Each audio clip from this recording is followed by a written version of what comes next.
Stand by to launch FanStream Sports. 3, 2, 1. Let's start. Hello, sports fans. Welcome to FanStream Sports. Nothing but pure sports. This is the JP Show. JP, it is so good to hear you back on the air. Stand by now. Here's JP. All right, and welcome into a Hump Day edition of the JP Peterson Show. Man, yesterday was freaking bananas, crazy nuts. We had a great show yesterday with Ken Hagan on, Brian Hodgson in studio from USF Basketball, and Evan Klosky bringing it all together. Timmy and me giving you some great reporting on the Rays stuff. So kind of, what I always dreamed this thing could be kind of came together yesterday, So good morning to you, Tim. How are you? Basking in the glow of all the good things that are happening here in Tampa Bay. Man, I am basking in the glow of just Tampa Bay sports in general right now, and how blessed, how sports blessed people are. I'll put that on there because people don't like to use the word blessed sometimes. I'll say we're sports We use blessed. that on this show. I know. Sports you blessed. if you're not blessed. Well, I am blessed to be part of this show. I'll just tell you that right now. Yeah, it's fun, isn't it? We have a good time today. Feeling very plucky today. It's good. We're really going to have a really good time today. So thank you guys for joining us. Settle in. As you know, you can always hit us up in the comments. You can do that on YouTube, Facebook, and on X. We'll see them in the comments. So we really appreciate all you guys jumping in. Our numbers yesterday were through the freaking roof. All the videos we've done this week on the sale are through the roof. Thanks to all our sponsors. Thanks to all our Petermans, our listeners. And we're having a good time with it. It's never been better. So all good. So today we're going to move the story forward on the Rays. We're going to review a little bit of what we learned yesterday.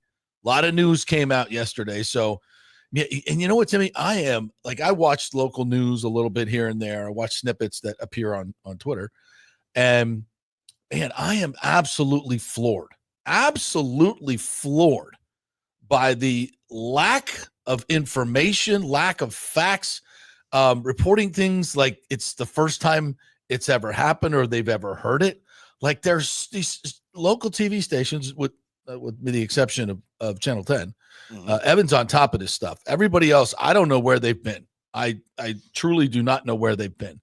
I did a little snippet for ABC 28 the other night, and the reporter I spoke with, like every time I was saying all this stuff that we say on the show all the time, and she was like blown away. So they used that clip for the 11 o'clock. She's like, "What, really?" I'm like, "Yeah, this is all." It doesn't make sense to me. No, and the stuff I was saying about Sternberg, I mean, blew their mind. Like blew the because nobody's like in the mainstream press here. Stu Sternberg has been treated like some sort of benevolent, wonderful owner like Jeffrey Vinnick for the most part. And it's just mind blowing that they don't know the stuff and the shenanigans that have gone on. And it's crazy, but whatever. They're catching up. Thankfully they're catching up. And that just goes to tell me how misinformed in general our public is here in Tampa Bay about all the baseball stadium and everything. It's crazy. It's really crazy. And I'm always kind of floored by that, but I'm glad at least you folks that are watching this show have been kept up to date and know exactly what's going on and have known for quite some time. So that's cool. That's cool. So, and by the way, all the support that we've received over the past, couple days from all the Petermans, the Danny Boy Kane and Douglas Batista and John Hill, all the great. I'm going to miss a ton of people if I start mentioning people, but I just did it anyway. All you guys, Michael LaRue, Bucs Rays Bolt, all of you, and especially the ones that have been very vocal. Daniel Rivera on other social media platforms and supporting our reporting. We really, really appreciate that. It matters. It really does. And tell your friends and spread the word if they're looking for information that's not misinformation. Clearly, they're not getting it. They know where to come now, and they are not getting it. But that's part of what we do here. Independent media, and thank you guys for supporting our independent media. yes, we keep saying we're going to get a QR code up there so you guys can give us money, and that would be great. It would support what we're doing, and we really appreciate it. I've been hesitant to do that until now. Like every time that button pops up on the Times website that says support local journalism, I just have to laugh. I'm like, is that what you call it? Well, JP, we're going to do one better than that. And by the way, there's some great folks that work at the time, Rick Stroud and Steve Versnick. They do a fantastic job on their podcast. I say it all the time. I highly recommend it. Listen to it. It's good stuff. But others that are there, I severely disagree with a lot of their opinions. And they write opinions. Romano writes opinions, and he can have his, and I can have mine, and that's all cool. Right. That's all good. And anybody else that writes opinion pieces. And also, if you get something from my show, credit us. I would appreciate that. Yeah. It'd be nice. But anyway. And yeah, we're working on getting the super chats and stuff like that all hooked up on your channel too. So the people that are commenting, if they want to throw you $5 or $10 throw me a or whatever bone in the middle of the show, you can just click on the super chat. And then of course we will make sure that that's recognized here on the podcast and your name out there and all that good stuff. Yeah, they do that at Pewter Report. And and we're getting that. We're getting ready to plug all that stuff in here, so that'll help. We could use the money. We could always use the money. I need a trip to Italy for this. So. Holy crap! Yeah. Everybody's like, well, that's not what it's for. Well, sort of. Yeah. So all right. So we're gonna get to the Rays stuff here in a little bit, but we got to get to the All-Star game last night. And the Rays in the All-Star game last night, oddly enough, it ended with Jonathan Aranda flying out without anybody catching it in a home run derby. This was bananas last night. Bananas, but Aranda had a good night. Had a single or a walk and scored. Had a single. Drew Rasmussen worked a clean fifth. 3 outs on 12 pitches. Caminero got a single in his first pitch he saw in the third inning. So they all had a good night. They had a really good night representing the Rays. That was fun to watch. But in general, the National League jumps out to a 6-0 lead. There were so many cool things last night. Watching Skeens pitch, just dominant. Rooker with the 3-run bomb off, I think Rodriguez. I mean, just there's so much talent. Kyle Tucker making a great sliding play in left field. Plant's own Kyle Tucker. Pete Alonso was mic'd up, having a good time. Matt Olson makes the freaking incredible play with 1 out in the 9th to keep it a 1-run game. And then, what I love about small ball is making a comeback, and the Rays have been a big part of this, with Chandler Simpson and Mangum and Bunting and all this. And this guy Kwan, but he's facing a tough pitcher in who was it? From the Mets. Was it? Yeah, Diaz. Yes. Throwing 100, and he's down 2 strikes. He's just, got a runner on third. Bobby Witt Jr. He's like, I just got to get contact, and he just knocks it into the ground to the shortstop, and they can't get him at first. Small ball score, and I'm like, yeah, that's baseball, baby. That's baseball. To me, that's as exciting as a home run. You can't get it. You're not going to hit a home run off this guy. Driving it to the gap is going to be, he's really good. All you need is contact.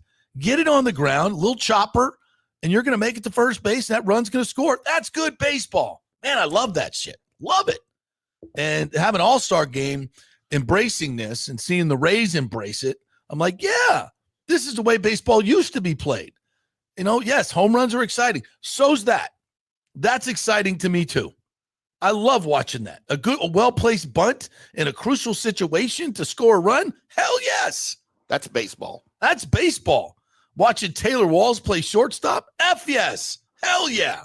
That dude's a freaking witch. And if you don't think so, and you think he's a bad baseball player, you're an idiot. You're an idiot. You don't know You the don't game. know baseball. Yep. You don't know baseball. Defense is a huge part of baseball. And if you're saving 19 runs in the first half, which is more than 16 other teams, you're a hell of a baseball player. Oh, Taylor Walls sucks. He doesn't hit home runs. Mark Goober. Come on. It's baseball. There's a lot of different nuances to the game besides going, home run, strikeout most time. I'm marking all of this. Yes, it is. That's what it is. It's what baseball has become, but not anymore. Now we got actually people playing the game of baseball. Contact is now more important than home runs. Oh, Eureka! Who'd have thought that? All you analytics geeks that came in here and was like, well, a bomb is better than a single. Actually, more singles and less strikeouts are better than a bomb and one every 20 at bats. Yep. And it's boring freaking baseball. And when you have a bunch of sluggers, guess what? You don't have very, very, very many good defensive players. Mm. Baseball is better with the run game, small ball. We saw it last night in the All-Star game. And we saw power.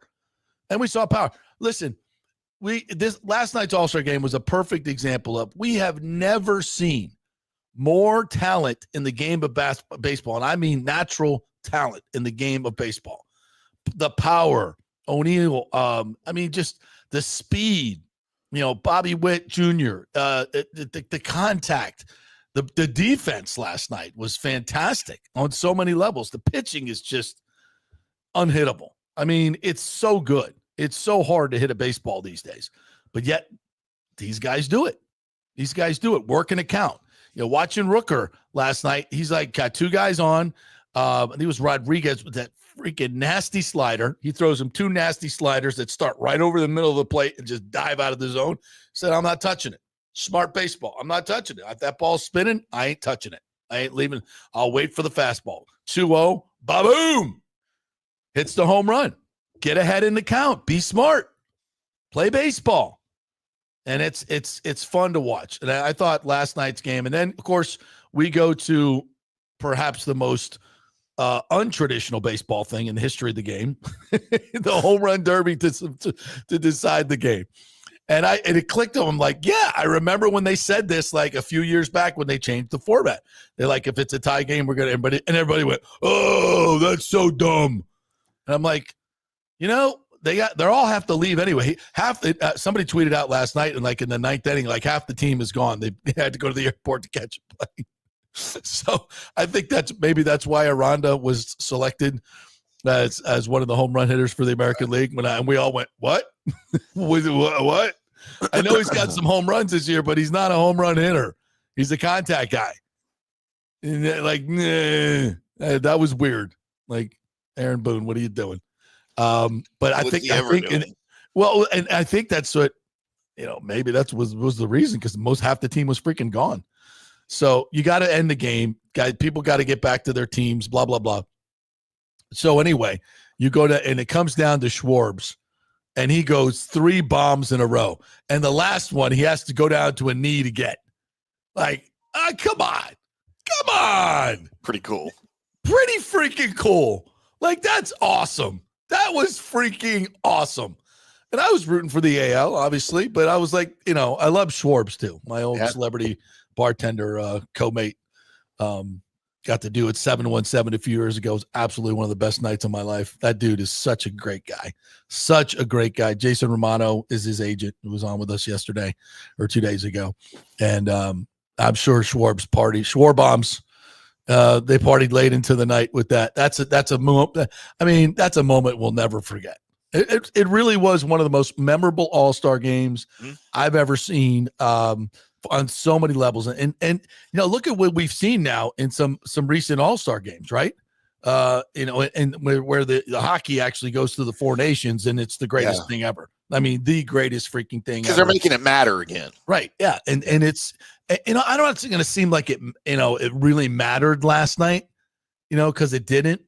But there was a competitiveness to the game that was palpable. Yeah. I would say there just was. And then when it came down to the end and the late rally by the American League, I'm like, okay, this is kind of cool. And then when they go Derby, I'm like, oh, that's right. And then I'm like, Aranda, what? And they're like, oh, that's not going to end well. And it didn't end well. But, and Aranda wasn't like, oh, my God, I just lost the game. Like, no, it's just baseball. And it is just baseball. And I mean, I'd like to, I don't know if Aaron Boone answered that question, why he picked Aranda. Right. But, that's just not his game. It's not his game. But whatever. So it was fun to watch. The Rays players did great, and that was the most memorable one I think I've watched in quite some time.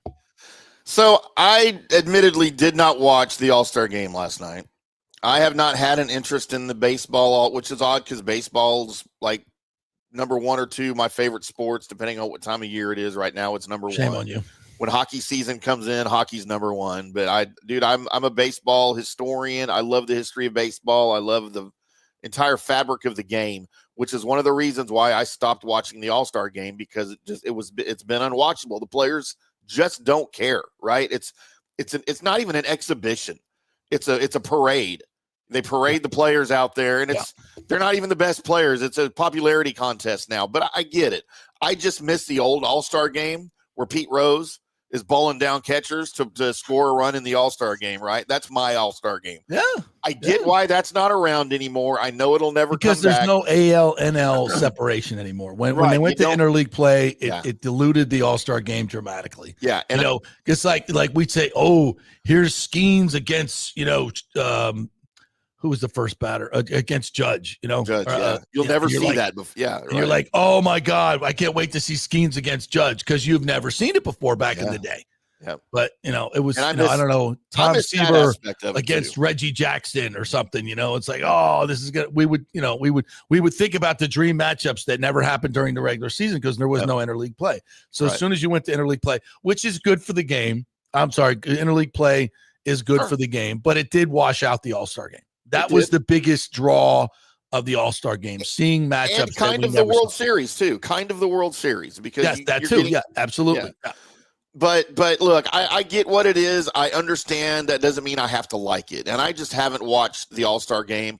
I quit watching home run derbies probably I think the last one I watched was Josh Hamilton at Yankee Stadium in 2011, whenever that was. Which was freaking awesome. Which was pretty awesome. It's freaking awesome. I'm tired of it. But look, we came on pre-show and you were like, don't tell me you hate the Derby ending. And I was like, I didn't even know they had the Derby ending until I woke up this morning and looked at box scores and read about it. I'm like, when did they start this? And I guess they started it in 2022, but this is the first time they've had to use it. But look, I don't have a problem with it, actually. I think it's kind of cool. And I guess had I known and done my homework on this, I probably would have watched at least that part of it. But I remember when they announced it and everybody lost their mind. I thought it was the stupidest thing ever. And I was like, no, this is going to be cool. I don't have look, I'm not a big fan of the shootout in hockey, in regular season to break a tie, but I know why they do it. You can't play a regular season game for 5 periods, right? I get it. I understand. And not only that, I think, it's fan friendly because you want to leave the arena with a decision. Yeah. I hated ties in hockey. Yeah. I always hated that. Huge soccer matches, they have ties, and I'm like, yeah. I know it's tradition. It is what it is. I'm not a soccer guy, so to speak, but that to me just seems silly. That's just number about 10,000 of all the things that are wrong with soccer, though. Yeah, exactly. but look, Schwarber is the first non-pitcher in Major League Baseball history to win the All-Star Game MVP without posting a hit. He went 0 for 2 during the game. That's right. He hits the MVP because he hit the 3 dingers in the Derby ending, whatever they call it. That's funny because I was thinking that, they usually do the MVP voting in the 9th inning. Yeah. Or like in the NFL, they do it in like the middle of the 4th quarter. Yeah. Or earlier. So yeah, that was kind of weird, but they should wait. Because you can do instantaneous polling these days. Oh, right. You don't have to hand out paper ballots in the press. You don't have to put rocks in a jar like they did in freaking Rome back in the day. But yes, we could do that now. Just set it up. We could do it on Twitter if we want to.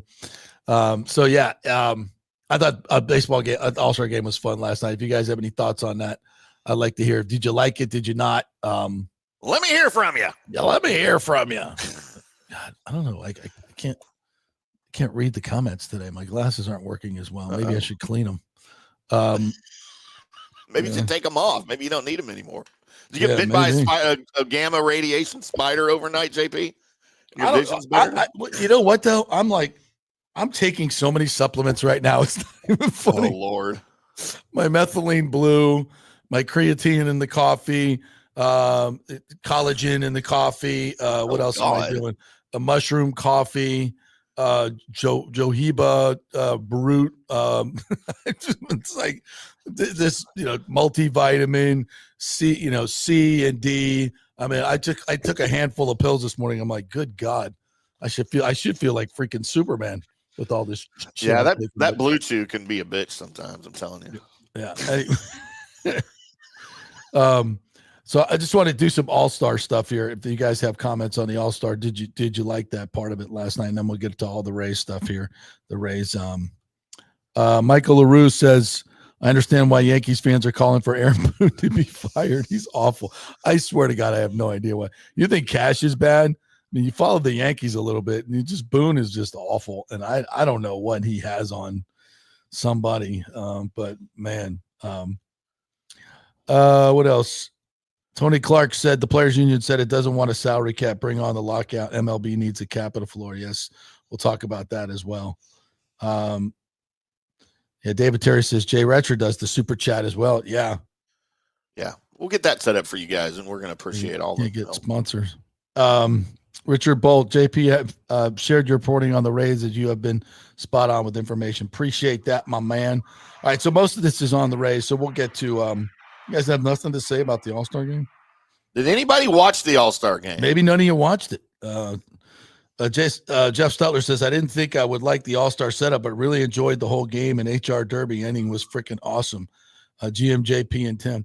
Hey, how about the Hank Aaron thing? Danny, did you see the Hank Aaron thing? Did you see that? Intern Danny's here. Yeah, so it was awesome. I mean, if you're a Hank Aaron fan, right? I mean, who's not? Yeah, who's not? Arguably the greatest baseball player of all time. If you don't think so, look it up. So they did this thing, and obviously it's not at the Atlanta Stadium where he did it. That was the old Fulton County Stadium.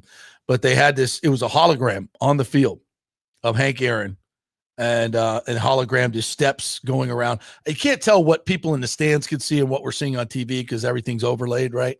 But it looked like it was a hologram you could see in there.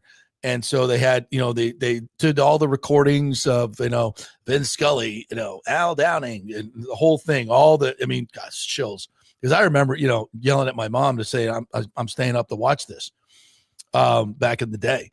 So, and then it was like reliving it all over again. And, there it goes. It's a home run. And and they had the steps going around the bases. And like when it came time for the pitch, right? They fired off a Roman candle from home plate to left field. That's there cool. It goes. So and then fireworks and the whole day.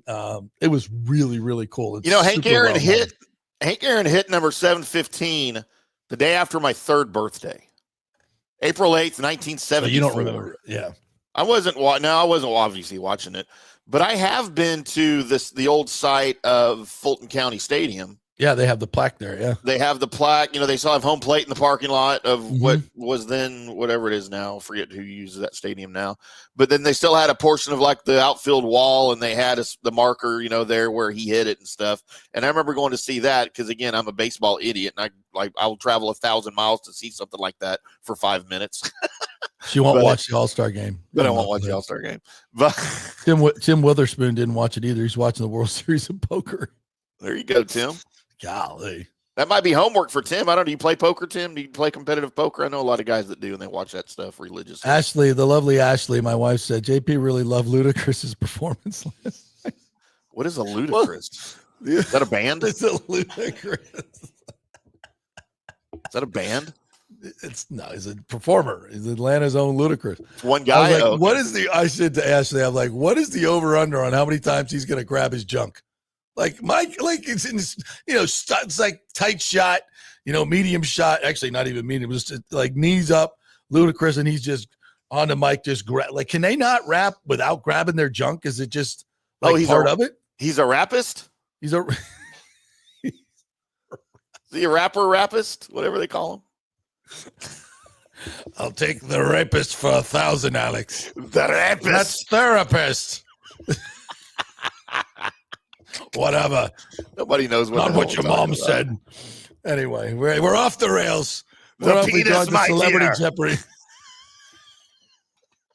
That's not what your mother said, So do I have to look up Ludacris? You don't know who Ludacris is? Oh, I don't know That's what a ludicrous. Ludacris is. That's ludicrous. I've heard of Genuine. We went to Is see Genuine him a thing still? We went to see him at SeaWorld, and there were protesters out front, and like they were holding up signs like puns of all his songs about being cruel to orcas. It was like being cruel to Shamu is ludicrous. And then all those other songs, they had these cute little signs. I'm like, that's nicely done. That's what protesting should be about. Quippy signs. Have a bit. Give me good quippy signs in your protest instead of burning cop cars, burning down buildings. Can we do that instead?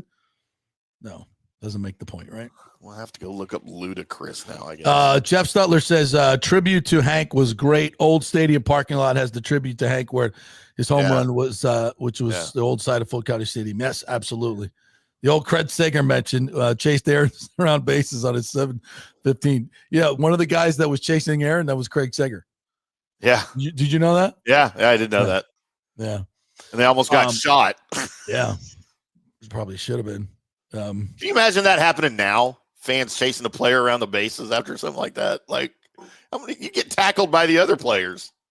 Yeah, you would, and rightfully so. Yeah. Stay the hell off the field, idiots. Although I love me some Craig Sager. What a great guy. Oh, absolutely. You know what my memory of Fulton County Stadium was, JP, real quick? Sure. The Cowboys played the Falcons there one year back in the 90s. With the baseball field on the football field. Yes, I was so unstable. And on the carpet. And I was up in the media box, in the press box, and somebody yelled, "There's a fire in the stadium. We have to evacuate." And I was already looking. I'd never been there before, and I'm looking around, just kind of at the history of the stadium and stuff. And I'm like, "It's kind of cool to be here," And somebody yelled, "There's a fire!" And dude, you saw dudes scrambling. Like, I'm like, "Oh, I guess I should." Okay, I don't smell or see smoke. And as we get outside, dude, billowing from the other side of the stadium, one of the suites had caught on fire. Oh yeah. I can remember that. Yeah. And I was like, it ended up. I don't know what they had inside that stadium, if it was asbestos or what, but something stunk horribly that was on fire. Yeah. And then a couple of the guys, I didn't know anybody there, and I said something to one of the guys. I was like, "Does this happen a lot?" And he's like, "You'd be surprised." He's like, "That's why we all just ran, because we know it happens." I'm like, "Oh, okay." Yeah. No, my first experience was covering a Braves game. Went up there when Dion was playing, doing a story on Dion, or when I was in Tallahassee. And my first memory of Fulton County Stadium was going up into the press box and meeting Skip Carey at the Budweiser cooler in the middle of the press box. They had a huge, one of those double doors coolers. Yeah. And it was just packed with Budweiser bottles. It's one of the most beautiful things I've ever seen in my life. And you know what else? It was free. Oh, wow. It was free. That's the best kind. Yeah. Back in the day, man, you could just walk up into the press box, baseball press boxes, free beer. Free beer. That's now you know why Harry Carey sounded like this, especially in the 8th inning. Oh, here comes that's Old Camelot spelled backwards. Who's his name? That's my favorite Harry Carey one. Anyway. Oh my gosh, that's great. So anyway, let's get to the race stuff. And if you got some do a break first, or up against the break here if you want to. Yeah, let's go. Let's do a break. Let's hit the break, and then we're gonna wrap up. And if you missed the Ken Hagen stuff, we're gonna play a little bit of it, the most pertinent parts of it from yesterday. So stay right there. We got all the new information. There's new information we got for you here. That it's very not new to us, but it got broken. The Jeeves Law Group. This is the Jeeves Law Group studio right here in beautiful South Tampa, South Howard. JEEVES lawgroup.com. Those are the folks that are going to fight for you. They are local, they are trusted, and they get results. They know the local legal landscape. That's very important. So instead of going with one of those big, huge law firms nationwide, go with the one that knows the legal folks here. And offices in St. Pete and in Tampa. And Scott Jeeves doing great things in the community as well. So support them and get the best lawyer you could possibly get. That's the JeevesLawGroup.com. And On-Site Construction and Restoration. That's OnSiteConstructionFL.com is the website. Go check it out. See all the great pictures. Get some great ideas, but better than that, get your free consultation. Jason Fawcett, the owner, will come out to your home personally. You will meet him. You'll find out what they're all about, and you'll have your contractor when the hurricane hits or anything happens that you need one. You'll know him. You will have vetted him. You will have seen all the 5-star reviews, and you will be on the preferred client list, so you will get your stuff done first. OnSiteConstructionFL.com. Back at 3.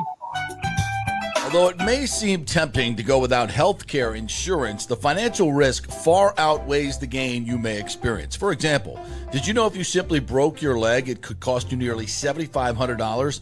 Put on top of that a hospital stay, you could be looking at $10,000 to $15,000. Ensuring that you don't go uncovered is so important, as according to CNBC, high medical bills are the highest contributing factor to why Americans end up taking money out of their retirement savings, or worse, find themselves filing bankruptcy. So go to don'tgouncovered.com or call 800-669-1505. Now, depending on your income, you can get plans for zero premium. Our experts will guide you through the process effortlessly. They will shop many plans and find the one that's right for you. I called and I have full health coverage through Florida Blue for zero monthly premium. It's a free call. So why go uncovered? It's a huge risk. Go to don'tgouncovered.com or call 800-669-1505. That's 800-669-1505. Spring means a time of renewal and Rays baseball, and the folks at Italiano Insurance want to welcome the Rays to Tampa and remind you it's time to renew those insurance policies with the now famous Italiano Insurance Checkup. Let the experienced and friendly agents shop your policy for the best price and coverage. Famous for saving me over $1,000 on our auto insurance last year and over $500 on our homeowners. Now that's a grand slam. Might as well get a double play by adding flood insurance and business insurance to your portfolio. Costs less than you think, and trust me, you do not want to risk your home or personal wealth. That's a big whiff. So step up to the plate and call 813-877-7799 and chat with the all-star agents at Italiano Insurance.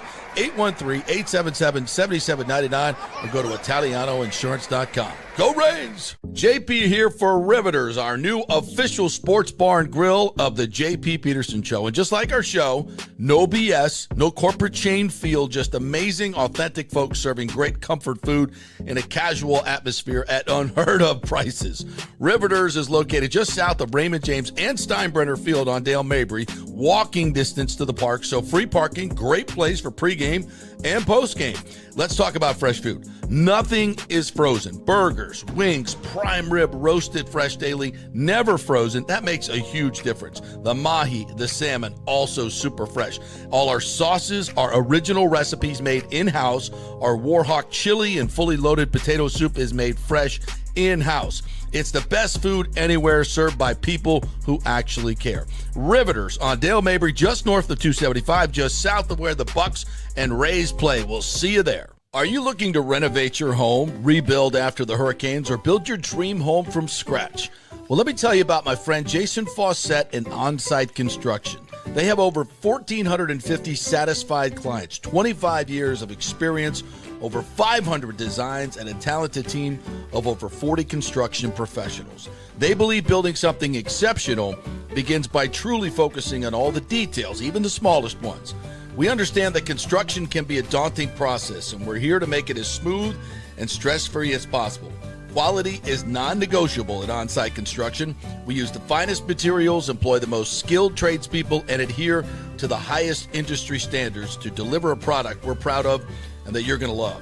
Our project management is meticulous with a focus on completing projects on time and on budget. Your happiness is our primary driver. So give us a call at 813-579-5789 or check out our incredible website at onsiteconstructionfl.com. Are you having legal issues with a business partner or other legal business issues? The attorneys at Walters, Levine, and DeGrave can help. Call 800-616-0384 for a free consultation. At Walters, Levine, and DeGrave, we've redefined what a law firm can be with top-tier attorneys, personal service, and 26 years of success. From business law to civil litigation, we deliver smart, client-focused solutions. Walters, Levine, and DeGrave recently won a $6.4 million jury verdict from a large real estate developer, and they can win for you too. Walters, Levine, and DeGrave. Let's solve it together. Not attorney spokesman. For a free consultation, call 800-616-0384 or go to walterslevine.com. Offices Tampa, Sarasota. Let's go.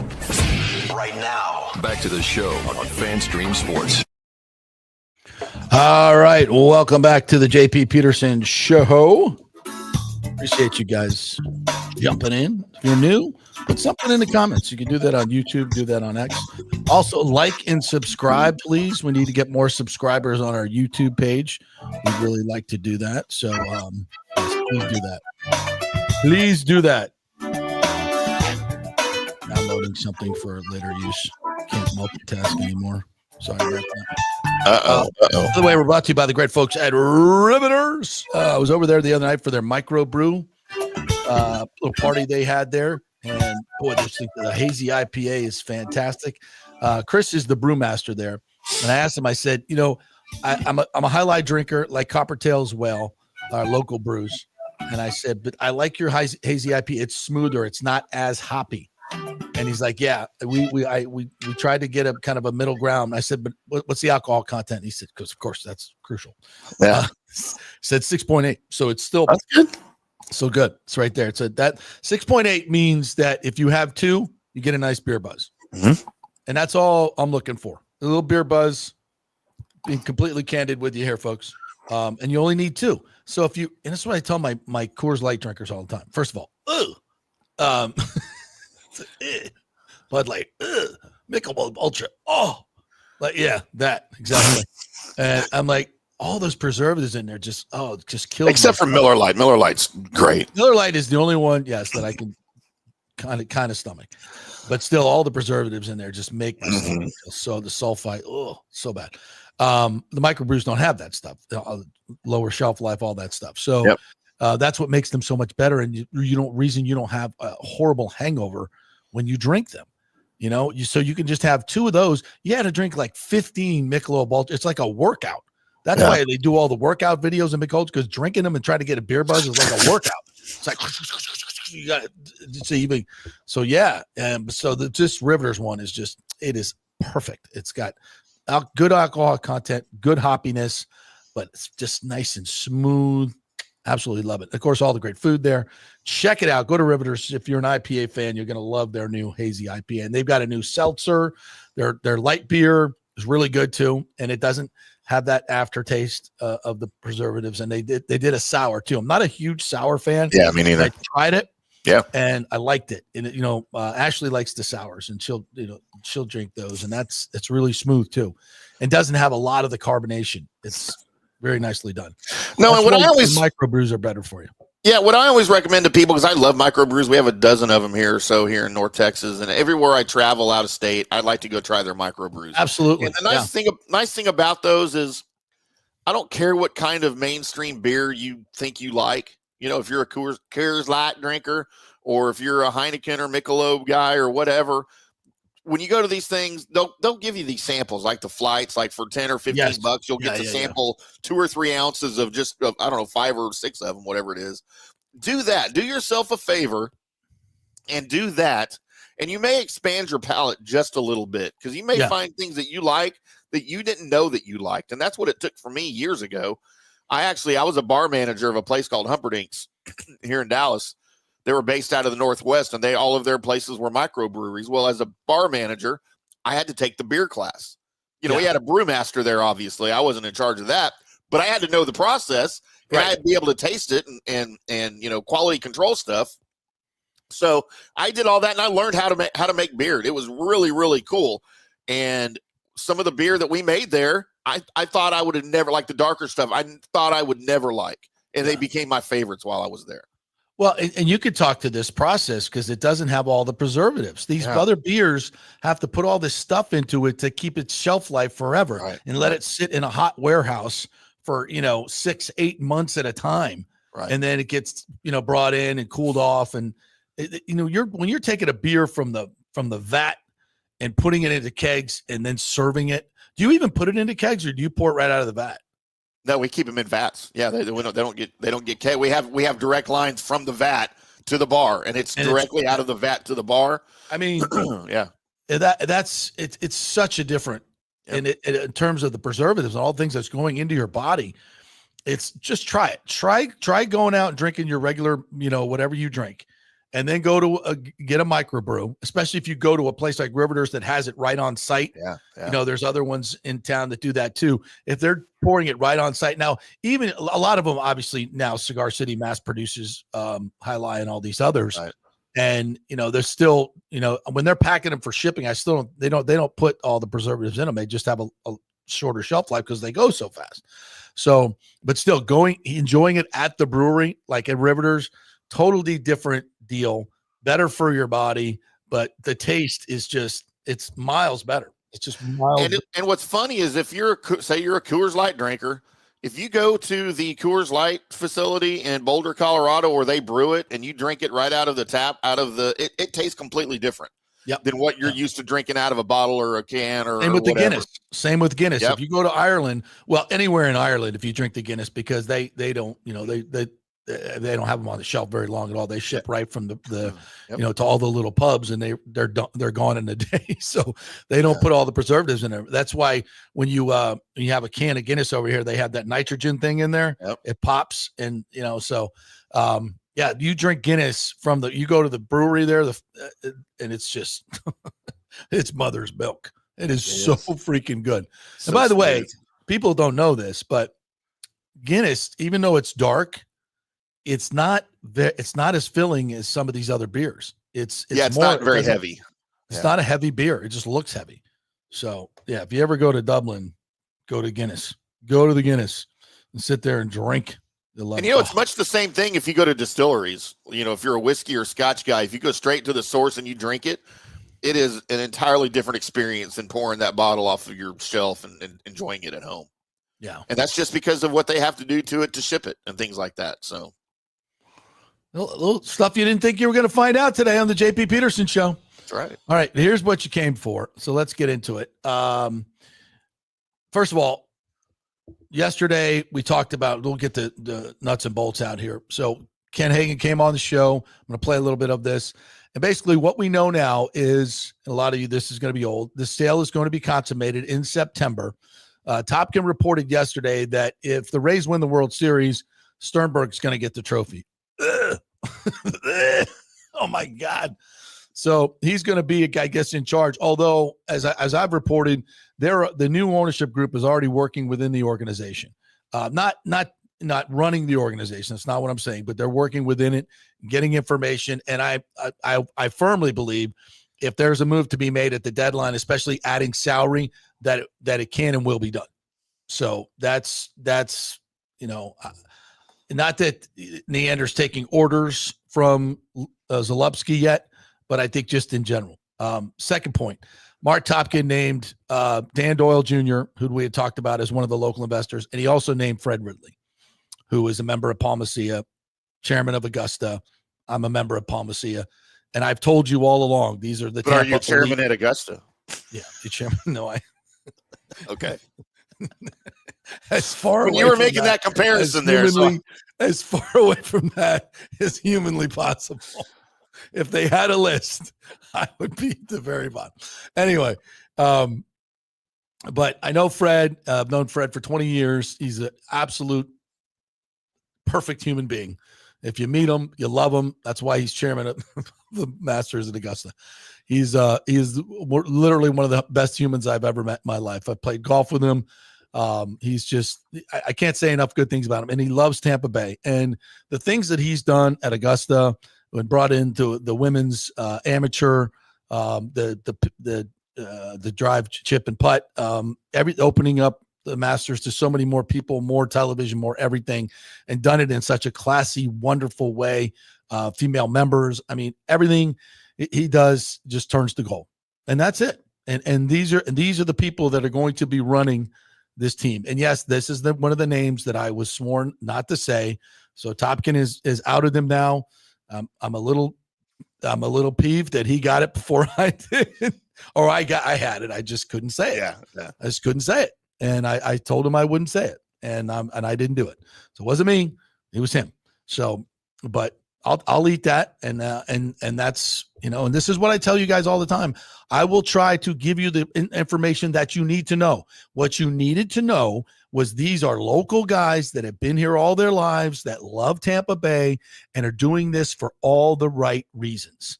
Okay. And I told you that this group is so politically connected. Okay. And I don't mean that in a pejorative way. There is no one that knows more people and more movers and shakers on this planet than Fred Ridley. And if they need to get money, if they need cachet, if they need to talk to senators, if they need to talk to whoever they need to get in touch and contact with to make things happen, Fred Ridley's the guy. And everybody loves Fred. Everybody trusts Fred. You want to talk about trust? You want to talk about trust in ownership? None better. None better. This is what we've been talking about. Local ownership that cares about Tampa Bay. He's amateur champion, won the U.S. Amateur, didn't turn pro. Talks a lot about, that speaks to his integrity. He's on the board of trustees at the University of Florida. Big time Gator, great Gator. Just, the best of the best. And Dan Doyle Jr., owner at Pelican. Yeah, I talked to you. I told you guys about Pelican. Fred's a member at Pelican. I don't know if Zalewski is a member there, but he certainly plays a lot of golf with these guys. They're all connected, and that's good for Tampa Bay. That is really, really good for Tampa Bay, and it's good for the Rays. It's really good for the Rays. I mean, one of your owners is the chairman at Augusta National.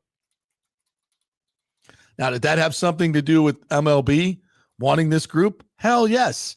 That's why I told you this is the group that is favored by Major League Baseball. There's a reason for that. It has a lot to do with connections and politics and all that stuff. And that's a good thing. You think the other owners, I think I read somewhere, I think it was Topkins' columns, there has to be a 75%, approval of this group. I'm like, try 100. It's a slam dunk. It's a slam freaking dunk. Those owners want to play at Augusta. Of course they do. Not that that's part of the deal. I'm not saying it's part of the deal. But it could be. I am not saying that. There's nothing to do with it. Nothing to do with it. But, it is what it is. And it's glorious. It's absolutely glorious for Tampa Bay. And it's glorious for the Rays on so many levels. And, and I listen, I read St. Pete, May was going to talk to the new owners. Well, Mayor Castor's Zalewski had a meeting scheduled, sought out Mayor Castor. He has not sought out Ken Welsh. And that's not a personal thing. It just tells you they're not interested in St. Pete. And I can tell you something else.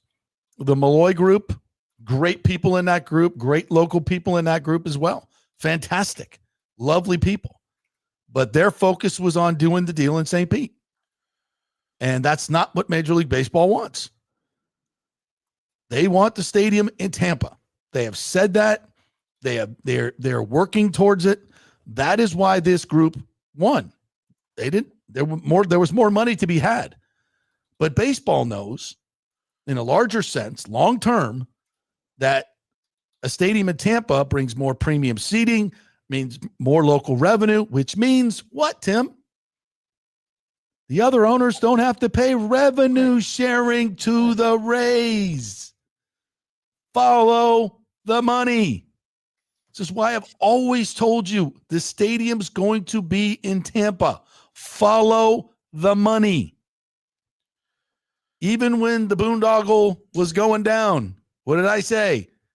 They're not building that stadium. He just wants the real estate. And when it came down to it, he almost got it. The commissioner swooped in, said, Stu doesn't want you to pass the bonds because then legally he could still get the development rights and doesn't have to build the stadium. So pass the bonds, get it done. You won't be able to do the stadium. I'm sorry, stadium's not going to be in St. Pete, but it's not leaving Tampa Bay. That's my promise to you, Manfred, to St. Pete, and to Pinellas County commissioners. It's not leaving Tampa Bay. It's another reason why I told you it's not going to Orlando, because Manfred knew he had a group that would buy the team and keep it in Tampa. So, and there's, and Manfred said yesterday, and anybody in Tampa Bay ever has a bad word to say about Rob Manfred, I'm coming for you. I'm coming for you. Because this dude has gone to bat for us. Now, it's the smart thing to do. 100%. This is the best market for this team. He knows that. He just had to make it happen. And he got it done. We're close. Not done, but we're really, really close. So, and I have a clip from Manfred that I want to share here in just a little bit too. So, about him talking about what? Suddenly, a month and a half ago, it was like Major League Baseball is looking into where they're going to play our postseason games. That was a shot across the bow. That was a public, as I told you then, that's a shot across the bow to get this deal done for the new ownership group. The day after the new ownership group is announced that they're going to get the team, suddenly, no, we're not moving the World Series. We're not moving the ALCS. Now, we still got to get there. It's a long road to hope.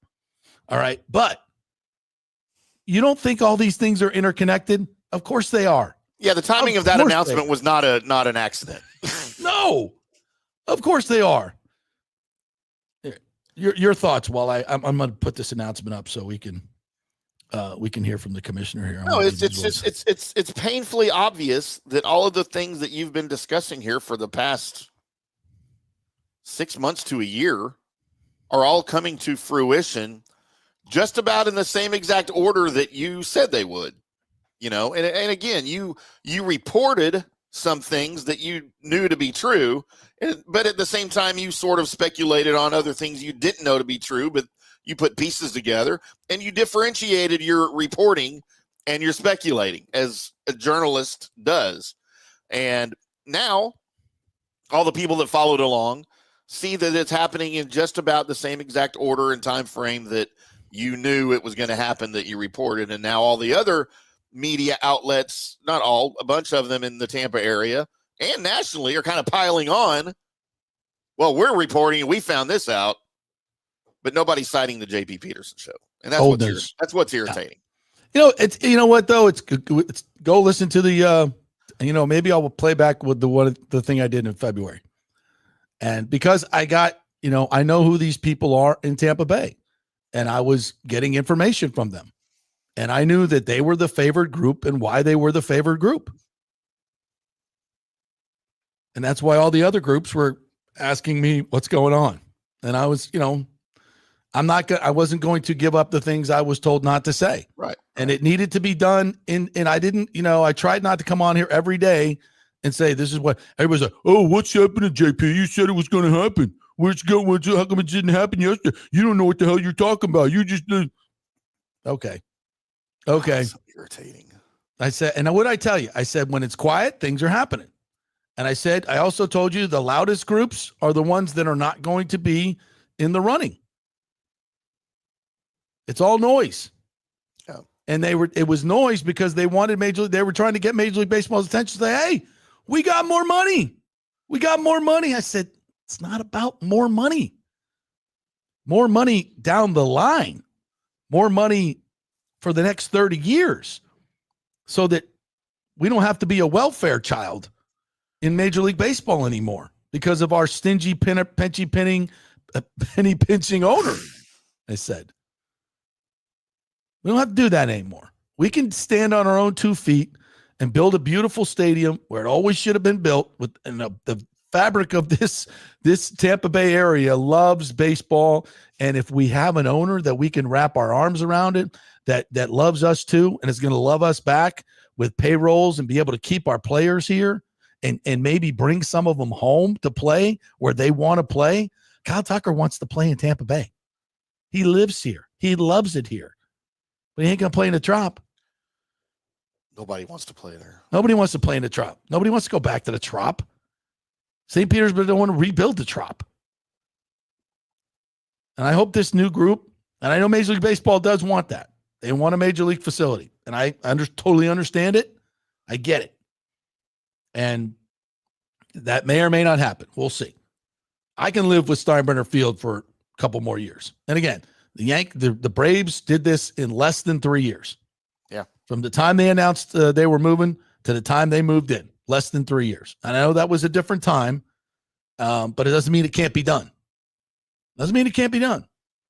But anyway, can we play 2 more seasons, 3 more seasons at Steinbrenner? Yeah, sure. How many rainouts have we had, Tim? None. 0. Yeah, none that I can. 0. Yeah. No rainouts. Yeah, we're going to have to tweak the schedule. Fine. Which is kind of shocking, right? Which is a little bit shocking. No, not really, because we were smart. We were smart. We looked at what the tarp, there have been baseball games at Steinbrenner Field for, during the baseball season, not major league games, but that doesn't change the weather. At least it used to not. Yeah. That doesn't change the weather. And the Tarpons had an average of, I think, like 5 rainouts a year and the 20 postponements. But they were playing a majority of their games in July and August. So we said, let's move some of those games. Smart. Is it going to affect the competitiveness of the team? I don't know. Go out and play the games. And if it gets into the head of John Schneider and his I was just about to say that. Weasel ass Toronto Blue Jays, it's hot. Oh, it's not a major league stadium. Oh, it's creeping into my players' heads. Good. You penny wastes. John Schneider. So I never even liked him when he was in Dukes of Hazzard. Me neither. The other guy was cooler. Luke, Tom Wopat. Was there anybody else in the show besides Daisy? I don't. Yes, there was Boss Hogg. Who the hell can forget him? He was the best. Roscoe Coltrane. Give them Dukes. What a great show. What a great show. Sorry, I pulled us into it. Catherine Bach, right? Wasn't that her? Yeah, Catherine Bach. Oh. Daisy Dukes. Still, I still might. To this day, a classic and a favorite. She's a little heftier now, but I still might. Not her. I'm talking about Daisy. No, I Dukes. know. I'm just saying her. Ashley can wear some, boy. Woo. I love Daisy Dukes. There's a reason they're called Daisy Dukes, because she invented them. That's right. Spectacular. I have some that I mow the lawn in sometimes. Oh, that I did not need. All right. So let's get to some of the comments here. B is up early. Said JP should be tougher on Ken Hagan. Anyone who says 100% confident a deal can be done should be looked at very skeptically. Why? Yeah, it's Ken Hagan is running to the cameras all day long saying 100% confident a deal getting done. You just repeated exactly what you said in the earlier one. Are you drinking early this morning, B? I mean, I applaud that. You're for it, of course. I'm all for that. Comments from St. Pete and Else officials after 7:24 say they're going to make a big pitch. Tampa better be ready now. It's the Ybor Harbor side or bust. Wow, B. Damn, Gina. Again, Major League Baseball does not want the stadium in St. Petersburg. It is a failed location. This group has the money to do most of the stadium on their own and the development. They don't need all the money from the county. I think Ken said 60% this group is willing to come up with for the stadium, which means the 40% comes from CDD. We'll hear Ken talk about that just in a second here. So, yeah, St. Pete is not back in this. Sorry. I mean, it's fun to talk about if you don't like the Tampa deal.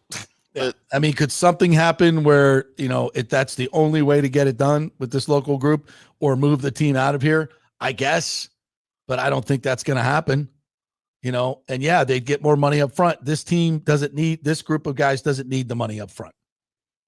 They know how to finance things. They know how to get the deal done. They know long-term, they're developers. Long-term money better than short-term money, unless you're just trying to grab the money and get the hell out of town like Stu was. That's not what we want. That's not what's best for us. Best for him, not best for us. And he got thwarted in that deal. We got smarted, Joe. What's your feel about that? Missed it by that much. Yes, sorry. You got outsmarted by Chris Latvala, Pinellas County. How's that feel, Stu?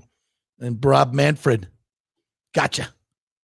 Ken Hagen. Gotcha. I would love to be a fly on the wall in some of those MLB JP Peterson conversations that where they talk about Stu when he's not around in the MLB office. I had a dream last night. Oh, I had a dream last night. I was at Stu's goodbye presser, and he said, and I had the microphone in my hand. Next question. Oh, it was a doozy too. There it is. And there it is. He took my question at a press conference on Zoom. We should replay that. Did he have a choice? Yes, he did. All right. And he let me ask a question. I commend him for it. John Rohrbaugh says, let's get the sale complete and bring the Rays where they should have been all along. Tampa, you are right. Let's get her done. I think that's happening. Love the white throwback uniforms. I know we totally showed them yesterday. We didn't do a whole segment on it, but that's just awesome. That is just awesome. But can we freaking win in them? Can we win in them? I like those better than the other ones, to be honest. Yeah, the whites, I think, it's just a little splash of color, but it's mostly, hey, we're dominant white. Here we come. I like the all whites are as intimidating as, black uniforms or, Sure. the classic uniforms. Who has the most intimidating uniform? Steelers? Raiders, Steelers. Yeah, the black and gold. It's black, right? Yeah, black and gold, black and white. The Steeler back to silver and black. Those are, yeah.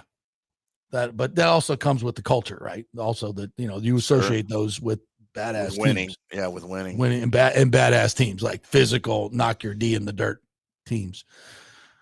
John Rohrbaugh says, I'm glad to hear Mayor Castor finally sound enthusiastic about the Rays coming to Tampa. Far too often, she seemed all too willing to hand them off to St. Pete as a win for Tampa Bay. Yes, John, this is what I've been saying. Her tone has totally changed, because she knows what I know. Its stadium is not going to St. Pete. It's either going to be in Tampa or it's going to be in Orlando. You think Mayor Castor wants that on her resume? Or Nashville. They're not moving. They're not going to Orlando unless Tampa severely screws this up. And that's why Ken Hagen is so freaking confident.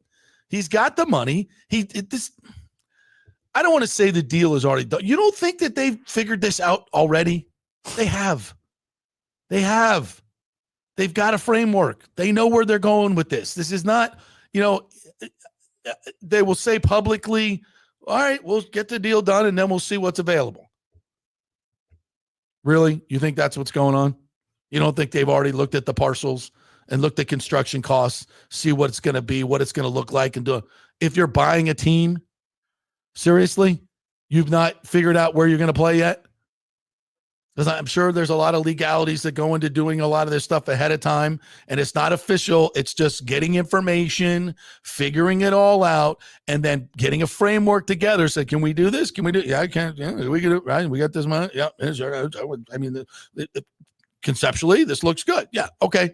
All right, that's all we need to know. We don't need anything signed. We don't have to negotiate. Just conceptually, this would work. Okay. Yeah, of course. These guys aren't. You don't get this rich being dumb and unprepared. Okay, so come on. What else we got? Kenneth McClary says, I'm also enjoying some of the footage that they shot with the different players from different eras and enjoyed the talk between Derek Brooks and Mike Evans. You know what? Did you see the video, Tim? The Creamsicle video? I'm having technical difficulties. Give me a minute. All right. Yeah. If you haven't seen it, we'll play it for you. It's on the Twitter, so I guess we're allowed to play it. It is absolutely spectacular. Goosebumps, baby. Oh, so well done.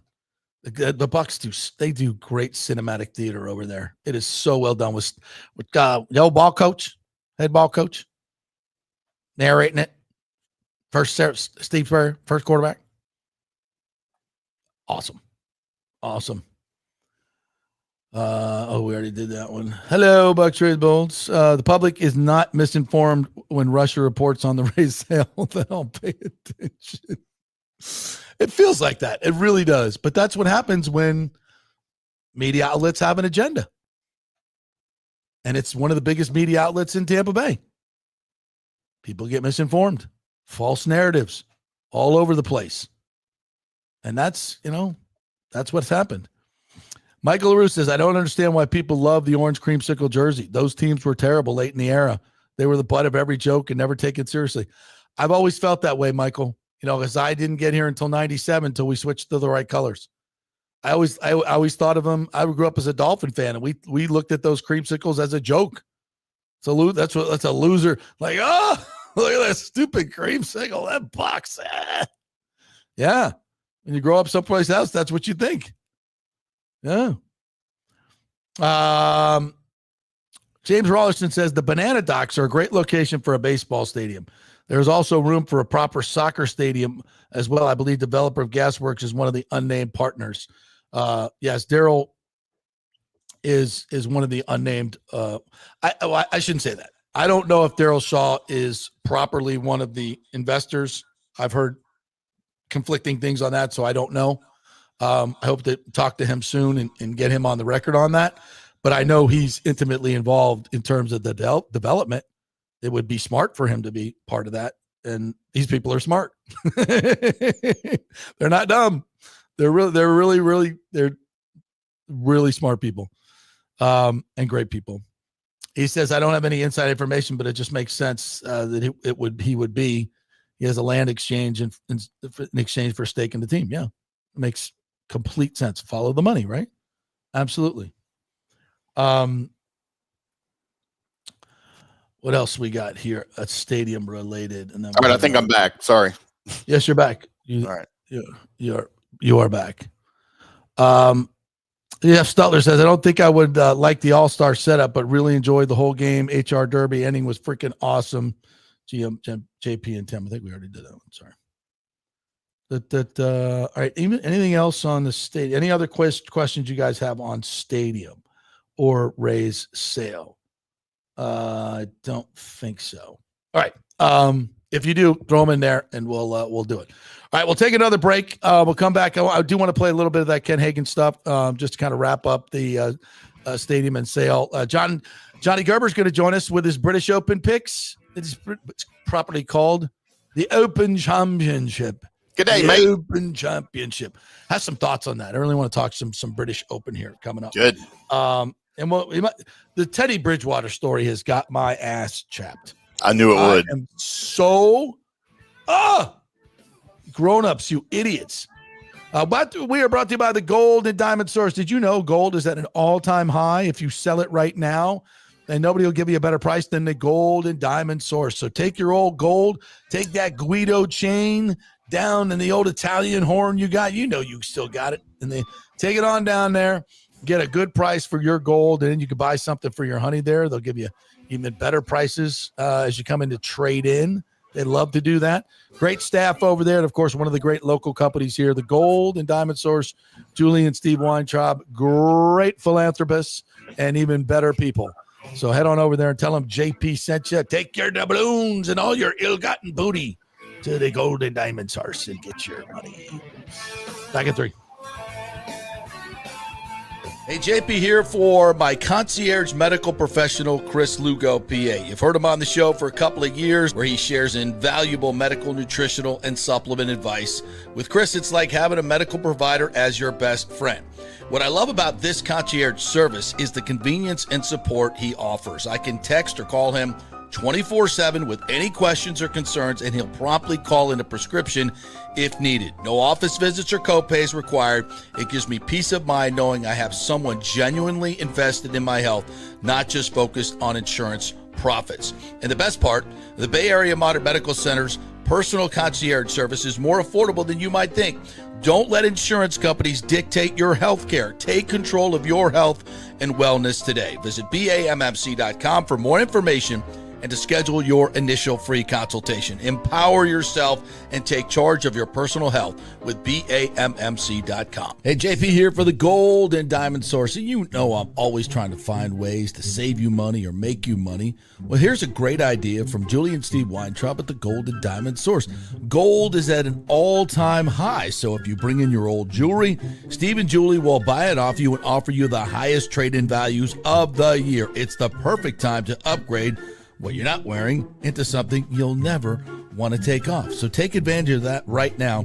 The custom engagement rings to birthstones, tennis bracelets, diamond studs, whatever's on your wish list, the Gold and Diamond Source can make it happen. And did you know they also have the largest selection of any men's jewelry in the area? A great new section there. Check that out. They have free services like free settings, free cleanings, free appraisals, all that stuff right there at the Gold and Diamond Source. Family owned and trusted for over 40 years. Great folks over there. We love promoting these great local companies. None better than the Gold and Diamond Source. 3800 Almerton Road, always online at thegoldendiamondsource.com. JP here for the Jeeves Law Group and my man Scott Jeeves. If you're going to hire an attorney, do you want some guy looking for a quick settlement and a quick buck, or do you want an attorney with some chops? Scott is a board-certified civil trial lawyer and a certified circuit court mediator. Been practicing in the Tampa Bay area for over 30 years. He is a peer-reviewed AV preeminent rated civil trial lawyer. They just don't hand out those classifications. He's been the lead class action counsel on many complex consumer protection cases and has handled hundreds of serious personal injury cases. He's dedicated his career to protecting injured victims and is committed to vigorously representing you. We're local, we're trusted, and we get results. Personal injury and personal attention. Call for a free case evaluation. That's 888-9-JEEVES. That's 888-9-JEEVES. The Jeeves Law Group. Summer is coming. Do not get caught with your unit unprepared. Your AC unit, of course. The awesome folks at Third Generation Plumbing and AC have a special going on right now. You get a free 1-year maintenance package with any purchase of a new unit. They have special 60-month financing as well, so you don't need a huge chunk up front. Third Generation has an impeccable reputation built over 30 years of doing business. They do plumbing, AC, mechanical work, anything you need around the house. They are trusted folks. Go to the website and read the 5-star reviews. Deidre said, great company that always arrives timely. We have used them for our AC both in home and business and have been very happy. The staff is knowledgeable and professional. I would recommend Third Generation again and again. So give Third Generation a call at 813-961-8024 or go to thirdgenerationplumbing.com. Ciao, Paolo Tini here, owner of Caffè Paradiso, voted number 3 People's Choice Award on Open Table. I want to thank all our loyal family of customers that have been enjoying our great traditional Italian dishes we make from scratch every day. It's a great family story we're proud of. Our family moved from Rimini, Italy in 1984. My dad, Caesar, started Donatello, and that's where I got the start in the restaurant business. I started Caffè Paradiso on South McDill in 1995, and we've been there ever since. From our traditional ossobuco, a veal slow roast for 4 hours, to our daily fresh catch, the Gruppo Paradiso, with a piccata sauce and lobster claw meat, homemade pasta like lasagna, farfalle salchicha, which is a bow tie pasta homemade with fresh sausage. Hold on a minute, JP's favorite. I love it. So come and have a glass of wine with me on South McDill. Get a reservation on Open Table and see all our 5-star reviews. Ciao, see you soon at Paradiso. Let's go. Right now. Back to the show on FanStream Sports. All right, welcome back to the JP Peterson Show, brought to you by the great folks at On-Site Construction and Restoration. Jason Fawcett is the owner over there. He was supposed to be in studio yesterday, but he texted me, he said, I can't come. I got an emergency on a job. That just shows you, of course, who wouldn't want to come on the JP Peterson Show? I mean, Jiminy Christmas. But clients take priority. That's the kind of guy he is. He's going to go out and make sure the jobs get done on time and on budget, and become one of the folks on his preferred client list. Just go to onsiteconstructionfl.com, email them, call them, set up your free consultation. He'll come out to your house, take a look at it, maybe give you some ideas on what you could do in terms of adding on restoration, or if you want to build from the ground up. They do everything in terms of construction, and they do it right. Look at all their 5-star reviews, but get on that preferred client list. So when the hurricane comes and you need a contractor, you already know who you're working with. You've already vetted them.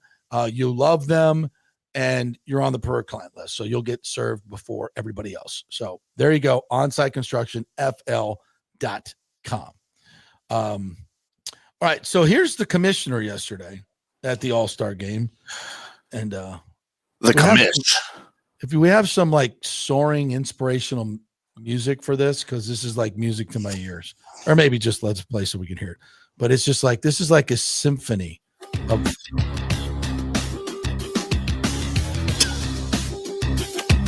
or postseason approaches. We get into September. No. The Tampa Rays, if they get into the postseason, they will be playing at home there in Steinbrenner Field.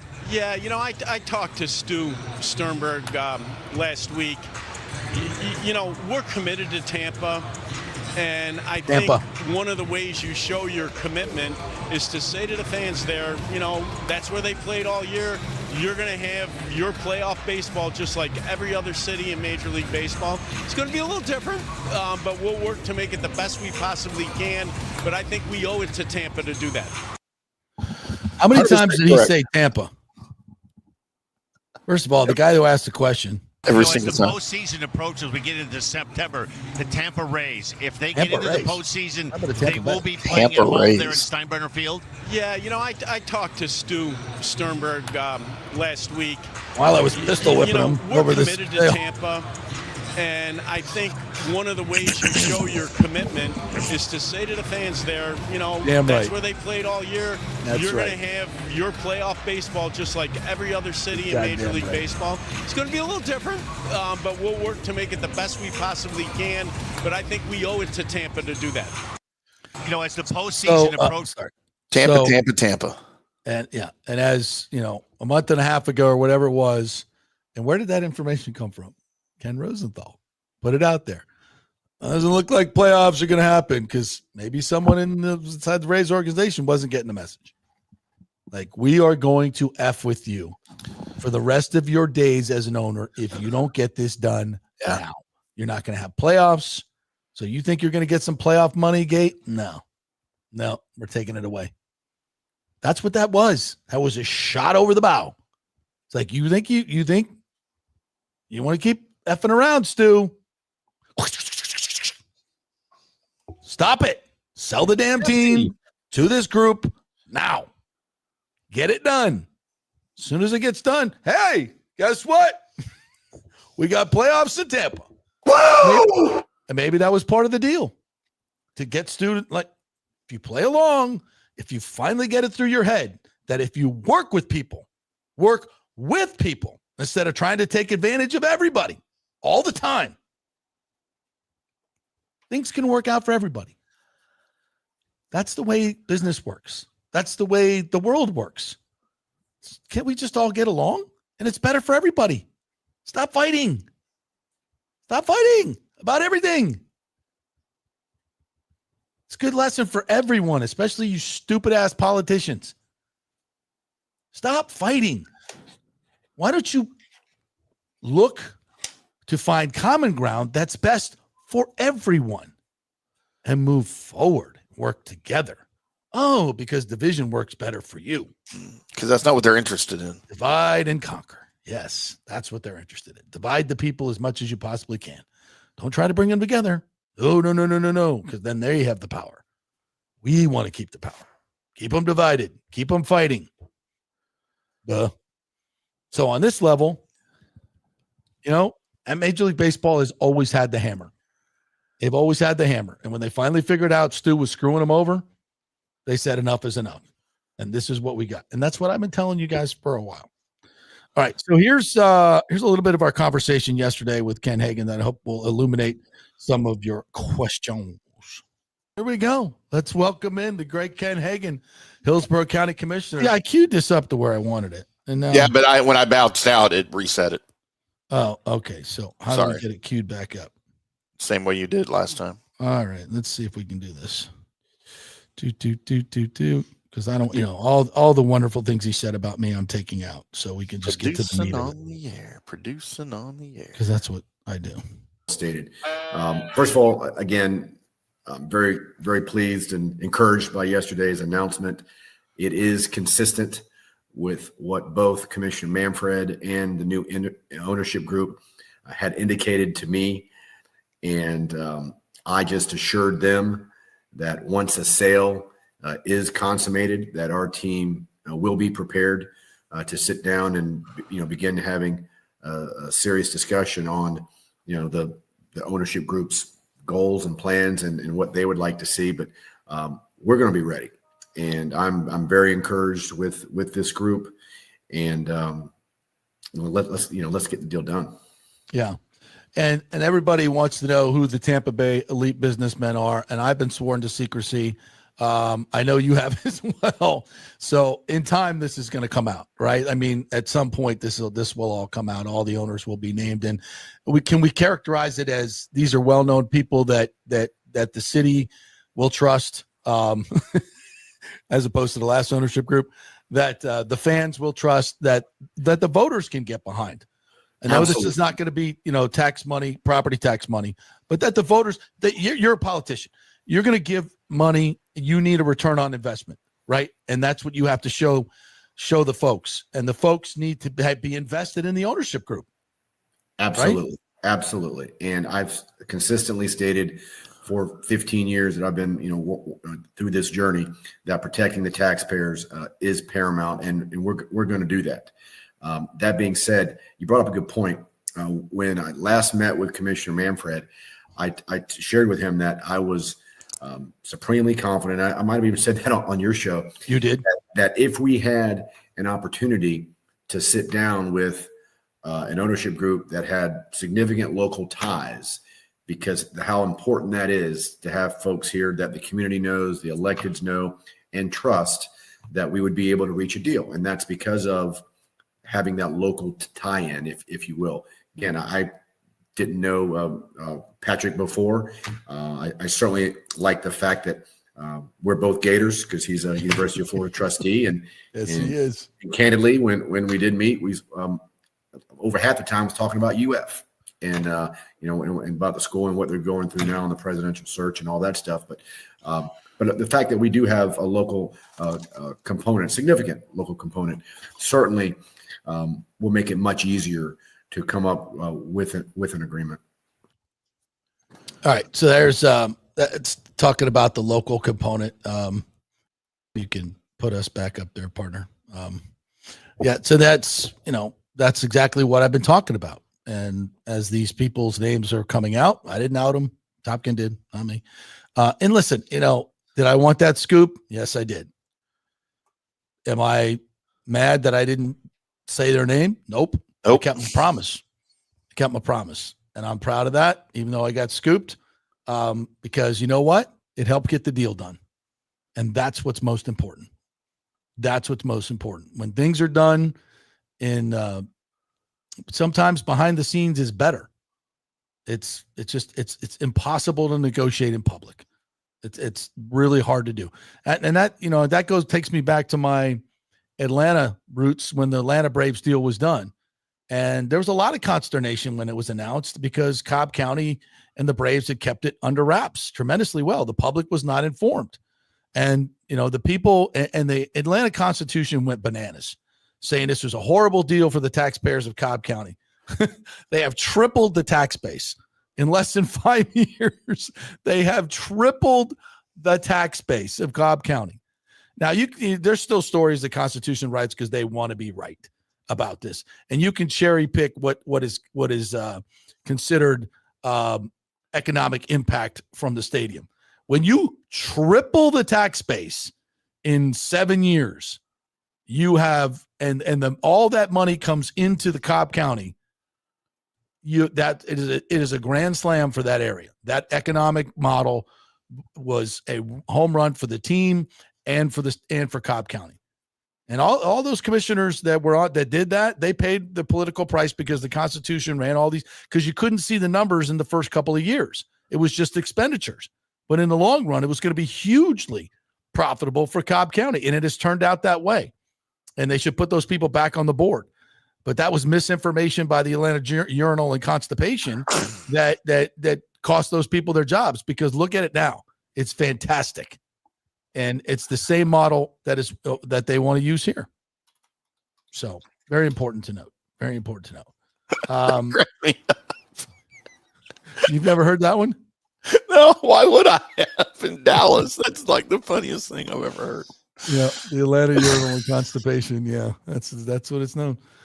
B said something here that is really, I mean, sometimes B, I think you're really well informed, and other times I'm like, dude. Is it him questioning your membership? Oh. And Fred Ridley, let's hope he has connections. Otherwise, he's basically poor, worth maybe $10 million. You don't think Fred Ridley has connections? The chairman of Augusta National. Does he know anybody rich and powerful? What do you think? Let's see. Get a list of. Do you have a list of members at Augusta? I don't have it in front of me. Good Lord, B. I don't know. I thought you were talking about this comment that he made. Well, he's got a good point there. He does have. That's one of his more valid points, I would say. Yeah, it's not all about who you know, brother. It certainly wasn't because of my my financial situation. That's for damn sure. Yeah, no, it's good to know people. You know, I know a lot of people over at Palm City, including Fred Ridley. Shocking. Yeah. All right. Anything else we want to get to? Here's a lot of good stuff. I know Johnny's on deck. Yes. All right. We got to get a break and we'll get to him. The battery is like putting Stadium off 75 in Wesley Chapel, not in the middle of the city. And it has worked tremendously well, B. Like, you're dumb. You're really dumb today, bro. Now you're going to say the battery doesn't work? Because you know what? It's where their freaking fans are, bro.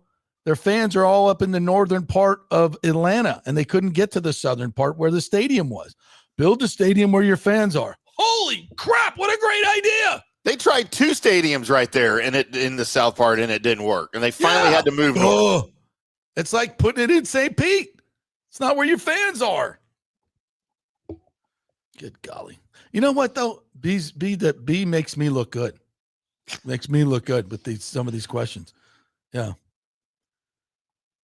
It says Atlanta's a major city and could do stadium quickly. Tampa is very slow moving. That's not entirely untrue. But again, having people in powerful places that want this to happen makes things move quicker. You want to build a restaurant on South Kennedy or wherever, it's going to take a while.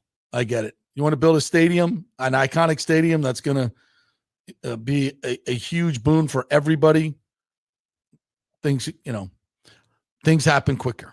All right, we'll take a break. We'll come back on the other side. We're going to talk some golf with the great PGA pro John Gerber, who's killing it on the matchups this year, making money for everybody. We'll talk a little British Open, the Open Championship. Good day, mate.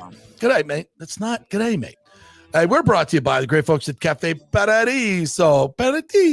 Go see Paulo and my good friends over there at Cafe Paradiso and have some of the lasagna. We had it as an appetizer. Fitzy and I did split a lasagna just to start things, get the juices flowing, and back it up with a little scallopini, some salsiccia, all that good stuff. Branzino. It's fantastic food, great atmosphere, reasonable prices as well. Go see the folks at Cafe Paradiso. Back at 3 with John Gerber. JP here for Riveters, the official sports bar and grill of the JP Peterson Show. We're located just south of Ray J and Steinbrenner Field, so it's a great pre- and post-game spot, and the happy hour is amazing. Monday through Friday, 3 to 7. Check out these specials. $3 Bud Light drafts, $4 domestic bottles, $5 wells, $6 premium wells, $6 cocktails like margaritas. That's unheard of. And the Riveters food is freshly made daily. No freezers. Happy hour food specials include $3.50 tacos and barbecue sliders. $6 you get edamame or chips with the beer cheese, which is amazing. $8 buffalo chicken dip, my favorite. The truffle fries, chili cheese fries, also $8 at happy hour. As well as other specials throughout the week, including Taco Tuesdays, you get $3 tacos, and Wing Wednesdays, 7 o'clock to 1 a.m. in the morning, you get our amazing wings, 5 for $5 and $5 wells and wines. That's a good Wednesday night. So if you're tired of the preppy, overpriced, generic sports bars, come see the amazing, friendly bartenders and staff at Riveters, where customer service really matters. Riveters, just south of where the Rays and Bucs play. We'll see you there. Going through a medical emergency without health care insurance can cause you to go into crippling debt. In most scenarios, people are forced to either break into their retirement funds or worse, they're forced to file for bankruptcy. The sad truth is that health care insurance is crucial in today's day and age. Look, I get it. Many of you think you're never going to get sick and health insurance is really expensive. Well, we can help you out with that. Depending on your income, we can find great plans and huge discounts. God forbid you get cancer, a car accident. It could literally ruin you financially for life. So make the call and find out. Even though the open enrollment period is over, you may have some qualifying life events that can help you get covered right away. It can be very complicated, a very intimidating process, but we can help. Go to our website and check out all the 5-star reviews about our helpful agents.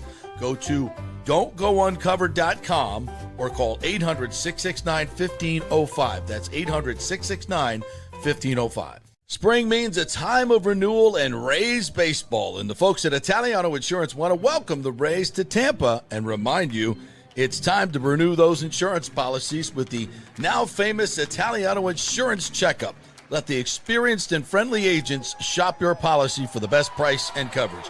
Famous for saving me over $1,000 on our auto insurance last year and over $500 on our homeowners. Now that's a grand slam. Might as well get a double play by adding flood insurance and business insurance to your portfolio. Costs less than you think, and trust me, you do not want to risk your home or personal wealth. That's a big whiff. So step up to the plate and call 813-877-7799 and chat with the all-star agents at Italiano Insurance. 813-877-7799 or go to ItalianoInsurance.com. Go Rays! JP here for my friend Jason Fawcett, owner of On-Site Construction. They do residential and commercial renovations and new construction. As a leading home builder and general contractor, On-Site Construction prides itself on transforming homes through superior craftsmanship, dedication to client vision, and an unmatched commitment to quality and service. It's about building relationships. We take the time to understand our clients' needs, preferences, and budgets so that we can deliver a personalized experience tailored to their unique vision. From the initial designs to the final touches, we're there every step of the way, ensuring that the end result mirrors your vision.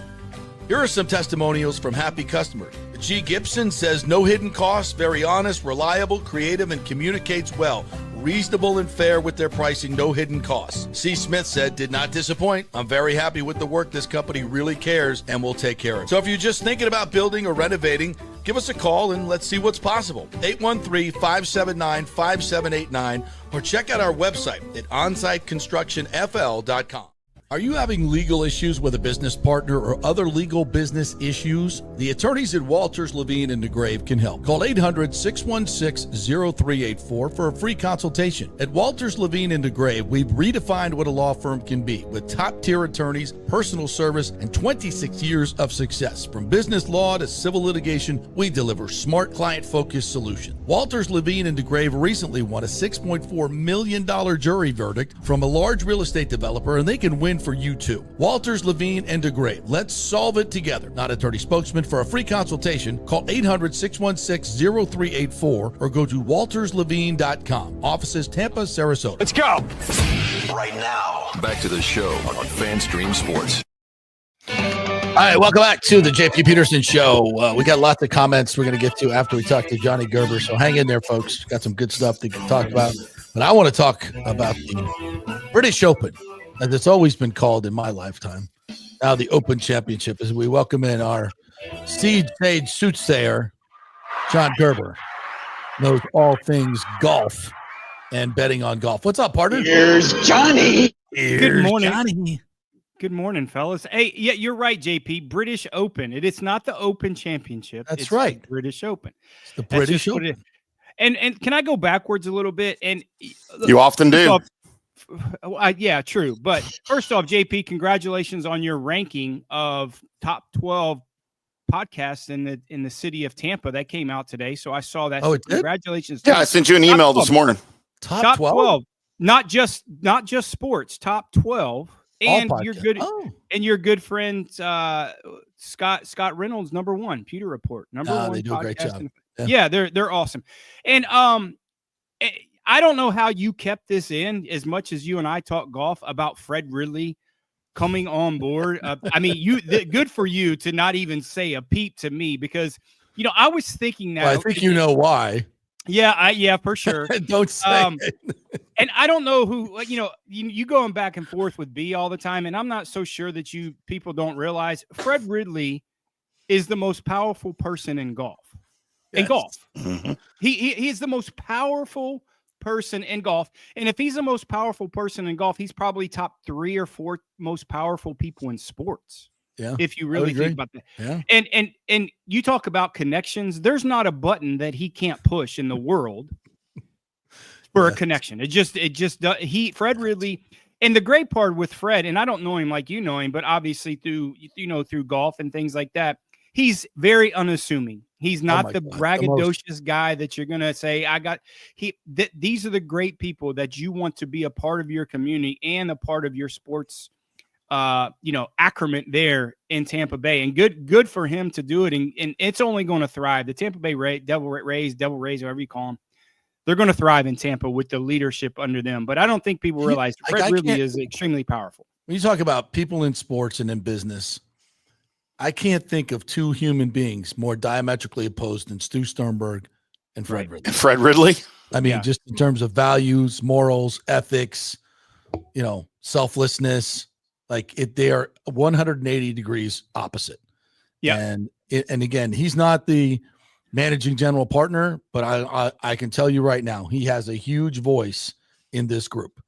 And it only might be because a little bit of conflict of interest, right? I don't know how that works in terms of, but he will have the pulse of that ownership group where no matter if he has 10%, 50%, it doesn't matter.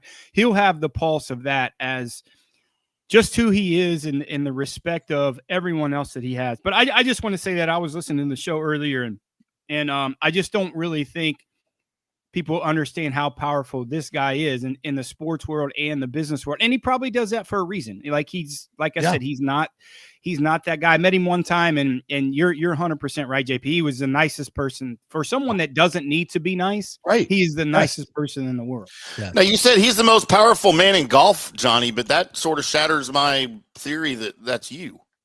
Well, I'm most powerful man up there. And golf betting. You got to add that other word, betting, to the end. And golf, I'm well down the list. Trust me, I'm well down that list in terms of. Am I higher on the list than you as the most powerful men in golf? No, not even a little bit. Not you're Speaking of wagering, my friend, let's get to this British Open, which at Royal Portrush, which I played. Not very well, I might add, but I played it, and it is, next to Old Head of Kinsale, the most spectacular golf course I've ever played. It is absolutely breathtaking on so many levels.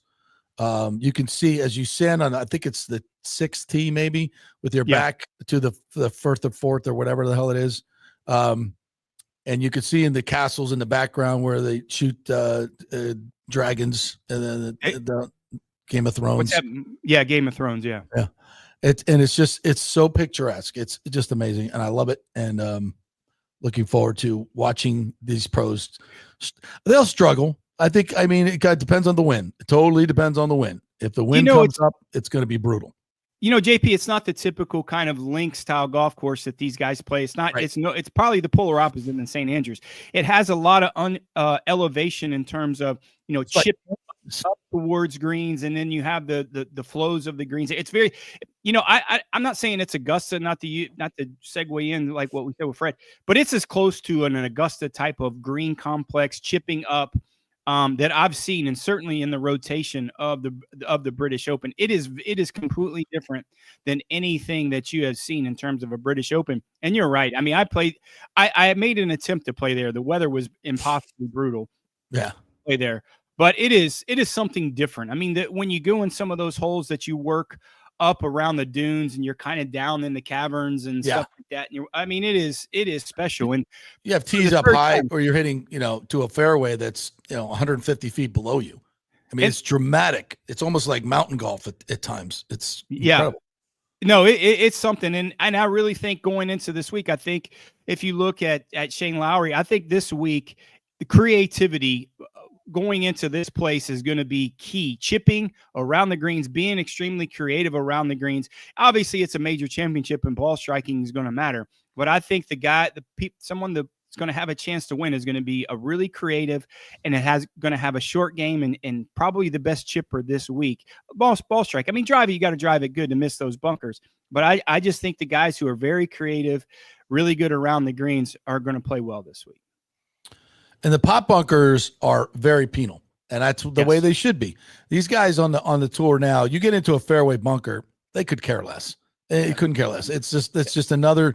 They have to change their swing a little bit, but they're going to get really good contact, and there's probably an 80% chance they're going to hit it on the green.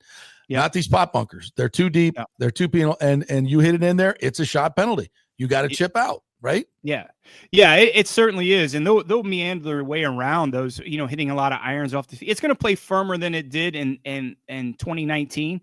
They're going to get a little bit of rain, but they're watching all the coverage and doing my study in this. It's going to play. It's going to play certainly going to be firmer. It's not going to be as windy as it usually is. I mean, I think they're going to get 20 probably.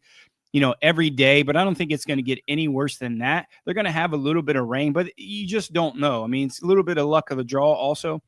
What you get there, but again, I mean, there's not a water besides the big thirsty that the big pond there's not water on the golf course. So unless you're hitting it like way offline, there is some internal out of bounds on one, left of one, things like that you have to have, but there's not a water on the golf course, so they have to make it penal somehow. And I think those pot bunkers are strategically placed for years and years. They're like water hazards. They're like the water because they cost you a shot every time you get in there.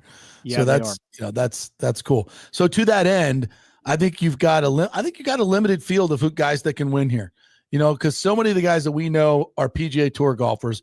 Which, if you want to give a little primer on how much different this is, PGA Tour golf is here's your yardage, here's the wind direction, hit the ball. Where this is ball flight, you got to take into consideration ball flight. You got to take into consideration the wind, which side of the green to hit it on, which angle to come in from, the certain sides of the green complexes that you can't go to because you can't get it up and down. The greens aren't as fast because they can't because the wind would move the ball. But all these other, so it takes a lot more creativity and a lot more talent, I think, to score here. Your thoughts? Yes, spin. I mean, spin is the key word, right? Trajectory and spin are the things that you guys are, the coverage is going to just pound on. Hey, how can you flight it and how do you eliminate or create spin? Because if you hit a cut, if you're starting to hit a cut against with a riding wind, a left to right wind, that cut's going to turn into a slice. And the guys who can control their spin and trajectory normally have great success here at the British Open. But the thing that's really different about Royal Portrush is, you have to hit it high to get to some of these greens. And, can you hit it high, and controlling trajectories is almost two things that are polar opposites. So, it's going to be interesting. Again, I think that's why it goes back to the creativity of guys who are going to have success there and the guys who have creativity in chipping. Well, I mean, look at Shane Lowry. Shane Lowry was 33 in the world coming into there, but he's one of the best chippers in the world, and he was one of the best chippers in the world then, and he was very creative. When I didn't know if you noticed, so if watch some of the coverage in 2019, It's kind of what I do, not nearly to the skill level of Shane Lowry, but you'll take 2 or 3 clubs when he's around the green because there's so many different types of shots that he can hit and options. And that's where the creativity comes in. And looking maybe some of the guys that played well at Augusta that notoriously plays well at Augusta. Green complexes are very similar that hit the high ball and are really creative around the greens to kind of build our card a little bit. All right, let's check it out. Let's go to the card and see what we got. Yeah, I mean, kind of knocking at the door for a long time. A guy can really control his spin and trajectory. Not great around the greens, but I think his ball striking is really going to, supersede any of those opportunities he's going to have and get in trouble. Is Victor Hovland at 28-1. Yep. I just think he's playing well. Yeah, I think he's playing well. I mean, he's got to be a really good ball striker to go around Innisbrook the way that he did, especially at that time of year when he wasn't really confident on his game. I think him playing well coming into this event. I think it's going to bode well for him. 28-1. He's going to win a major pretty soon, and I think this is a good opportunity for him to do that. He's played well at Augusta. So I think, if he can chip around that place, I think he feels confident here. 2 guys that you're rarely going to see at 55-1. Russell Henley and Justin Thomas. Yeah, good value. Russell Henley's track record at Augusta is really good. He's not one of the better chippers that we have on this card, but he is ball striking. He's not going to make a lot of mistakes.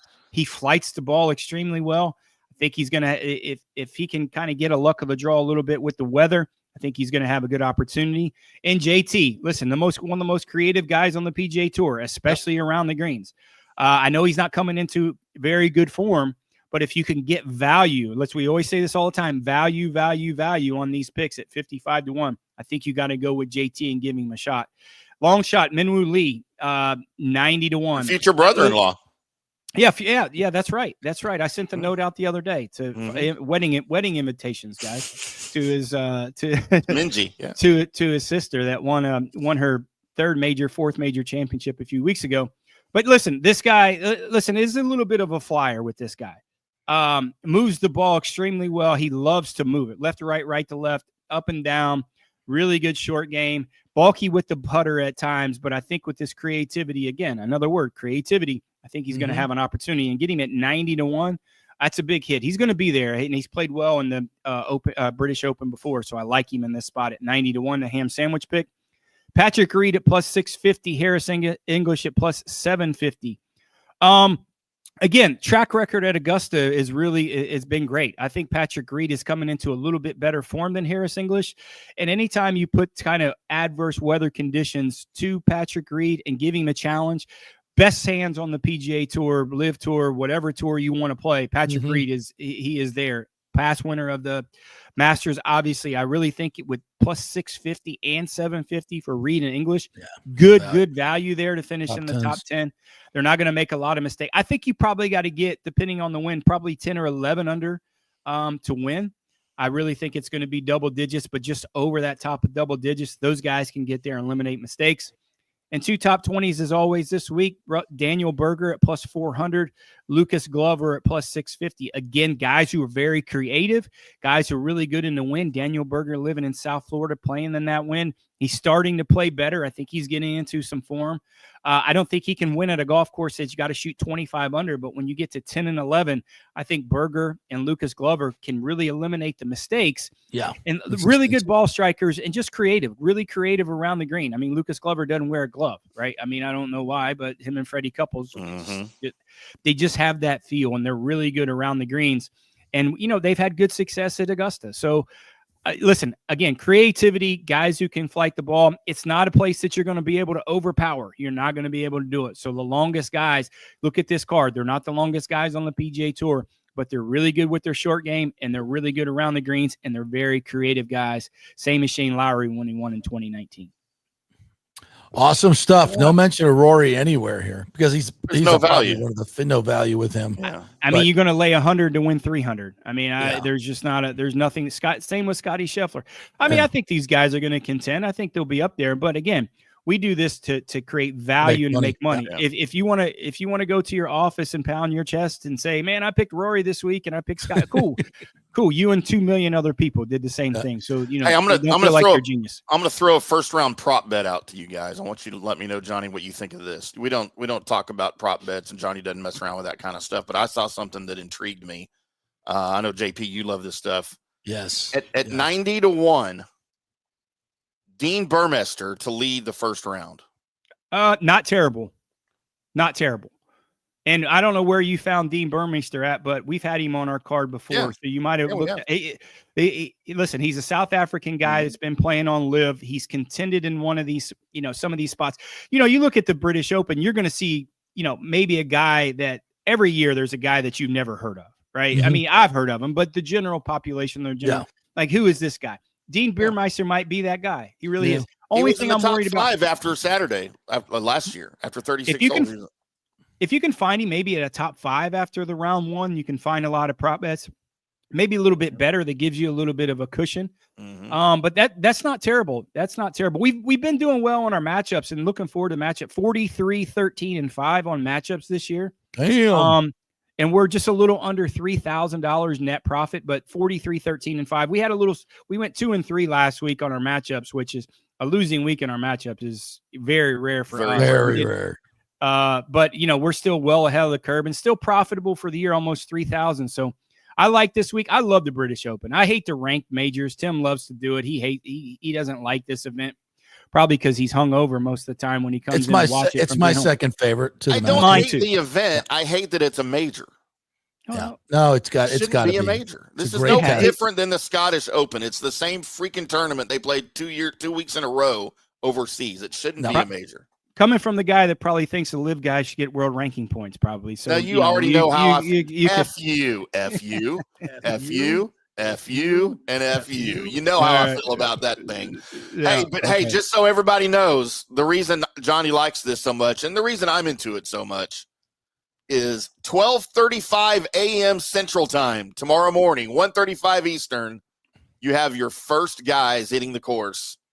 Patrick Harrington, Nikolai Hogard, and Tom McKibben. Yes. At 12:35, you can wake up to go pee in the middle of the night. On the BBC. And I like the commentary. The BBC. Yeah, those old British Opens with Peter Allis and all those are awesome. Oh, man. They were great. Ben Wright. Remember Ben Wright? Peter Oosterhouse, Peter Allis, Ben Wright. Oh, I mean, that just kind of, you know, it was hard to see sometimes because the coverage was so dark and gray. But that was the cool part about it. Like that was the cool. And I always most of the time thought, you know, am I still hungover? Or, you know, it was all glossy and it was like, why is the coverage so bad? Am I yes still and yes. glossy from, yeah. So, that's a good bet, right? That's a good prop bet. Will Johnny be hungover during round 1 at 1 a.m. on Thursday? Yes. Lock of the year. That's like minus 800 though. Yeah. The odds aren't very good. There's not a lot of value there. But yeah, you could. That's pretty sure this week. One day I'll have a left eye closed somewhere. All right, thank you, Johnny. Appreciate it, buddy. All right, guys. Have a good week. Thanks for having me on. All right. I want to get to some of these comments here because we love you guys. Oh, Johnny. We got a new one. Giant Toast. Grant Toast? No, it's Giant Toast. It is Giant Toast. My glasses today. I don't know what's going on. So, JP, was Stu always making money hand over fist on the Rays? ? I remember a supposedly leaked economic report from around 2010 that indicated otherwise. Was that not true, or did things change? Well, your recollection was of the Deadspin article, the now infamous Deadspin article that exposed the Rays and Pirates as one of the most profitable teams in baseball. Yes, it's when we first started saying, what's going on with this guy, Stu Sternberg? He always says he doesn't make any money. No, it was very clear that they were making a shy ton of money. I think it showed where back then he was making $60 million a year in profit. And since then, revenue sharing has doubled. So, yeah, it exposed the Rays and the Pirates for being the ones notoriously low spending that were making a crap ton of money, because there's huge tax advantages to owning a Major League Baseball team, like humongous tax advantages. And you can write off so much of this stuff. Like there were times, I think it showed that the Rays were writing off like $100 million in marketing. And I was like, I live here. They don't even have billboards. What marketing are we talking about?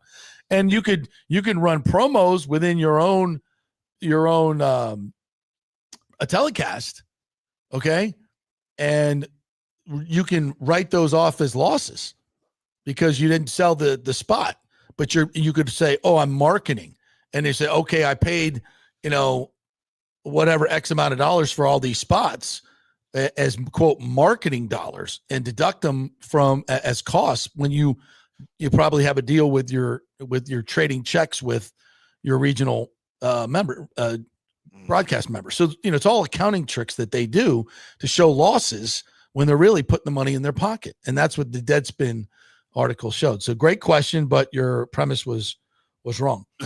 He's made a crap ton of money over the years. I mean, just do the math. No stadium cost, payrolls in the high 80s, 90s at the most, never hit 100. Revenues well over in the $300 to $350 million a year, even with low attendance, because of all the money baseball makes in revenue sharing that he gets. Yeah. So do the math. The air conditioning bill is not that much at the Trop. I mean, you got a good $250 million left over. Yeah, they got to play minor league, insurance, player costs, all that stuff. Yeah, but when you have zero stadium cost and you're not really marketing your team. Notice how differently they're being marketed right now. That's because Major League Baseball is running it, not the Rays, allegedly.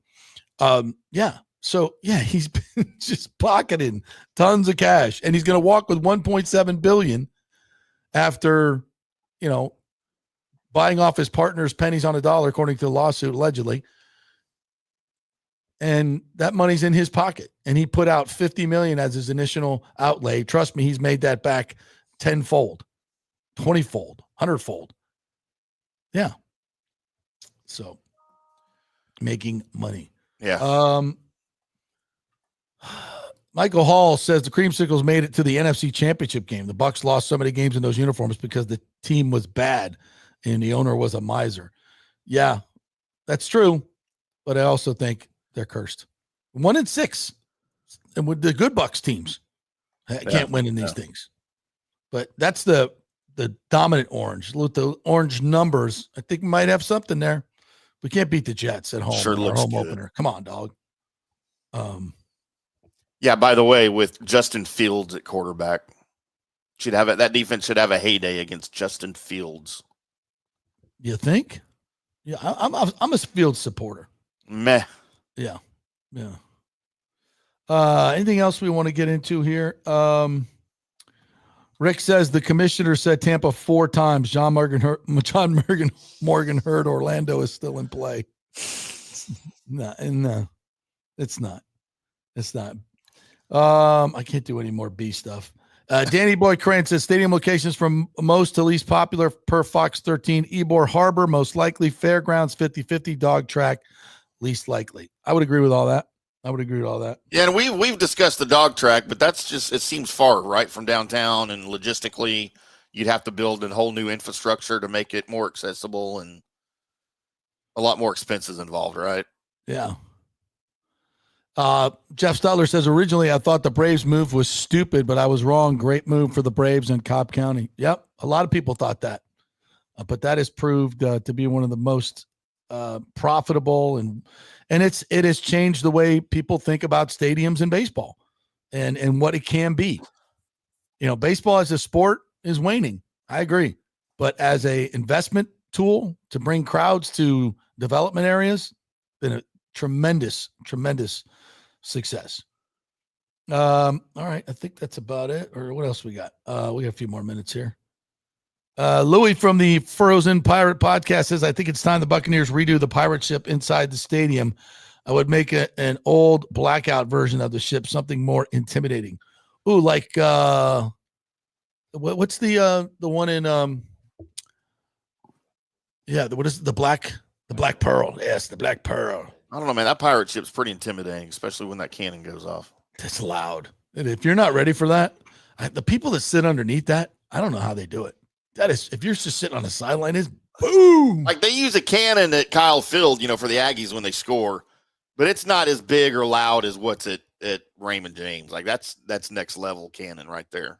Yeah, absolutely. That's loud. Jeff Stutler says, what happening with the St. Pete land now, and Mayor Welch still wanting to develop and honor the gas plant part of the deal. Well, that should be a priority. Absolutely. And the fact of the matter is they can do way more for the folks of the gas plant district now than they were giving billions of dollars to an owner that hates St. Petersburg. Yeah. And calling it, a good deal for St. Pete. It was never a good deal for St. Pete. It was a horrible deal for St. Pete. And you're lucky it didn't go through, because trust me, it would have been the worst boondoggle in history of stadiums. And it was terrible for the taxpayer. Ask Chris Lopville about that. Nathan Elliott said the Mike Evans, Derek Brooks full conversation video will be a classic. Derek Brooks telling Mike Evans that he is now Mr. Buccaneer. It's a passing of the torch. Yeah, I was going to play that the video that the Bucs did. I retweeted it on my Twitter. Just go look at it. It's freaking unbelievable. So good. We'll play it tomorrow for some fun. All right. Anything else? Devin Garnett. Good morning to you, Devin. Showing up at the Trop with the moving truck the day for the sale is official to help Stu leave quicker. Yeah, maybe they'll have come on down to the Trop and get a seat. He's going to sell everything in that joint. You kidding me? Down to the JP Peterson urinal cakes. They'll sell them all. Media edition. All right. Thank you guys for jumping in here. Super fun day. Go tell somebody you love them. We need more love in this world. I've been pondering that for the past 24 hours. We need people to be more kind to each other. It's all about love, loving your family, loving your kids, your wife, your friends. Love what you do and do what you love, man. Tired of all this fighting going on. I'm too much negativity. Yeah. Now what are you going to do now that Stu's gone? Live my life and love the Rays even more. That's what I'm going to do. We're going to love it together. So God bless Fred Ridley and Dan Doyle and Zalupski and the whole group of them. I can't wait for all this great stuff to start happening. Love you guys. We'll see you tomorrow.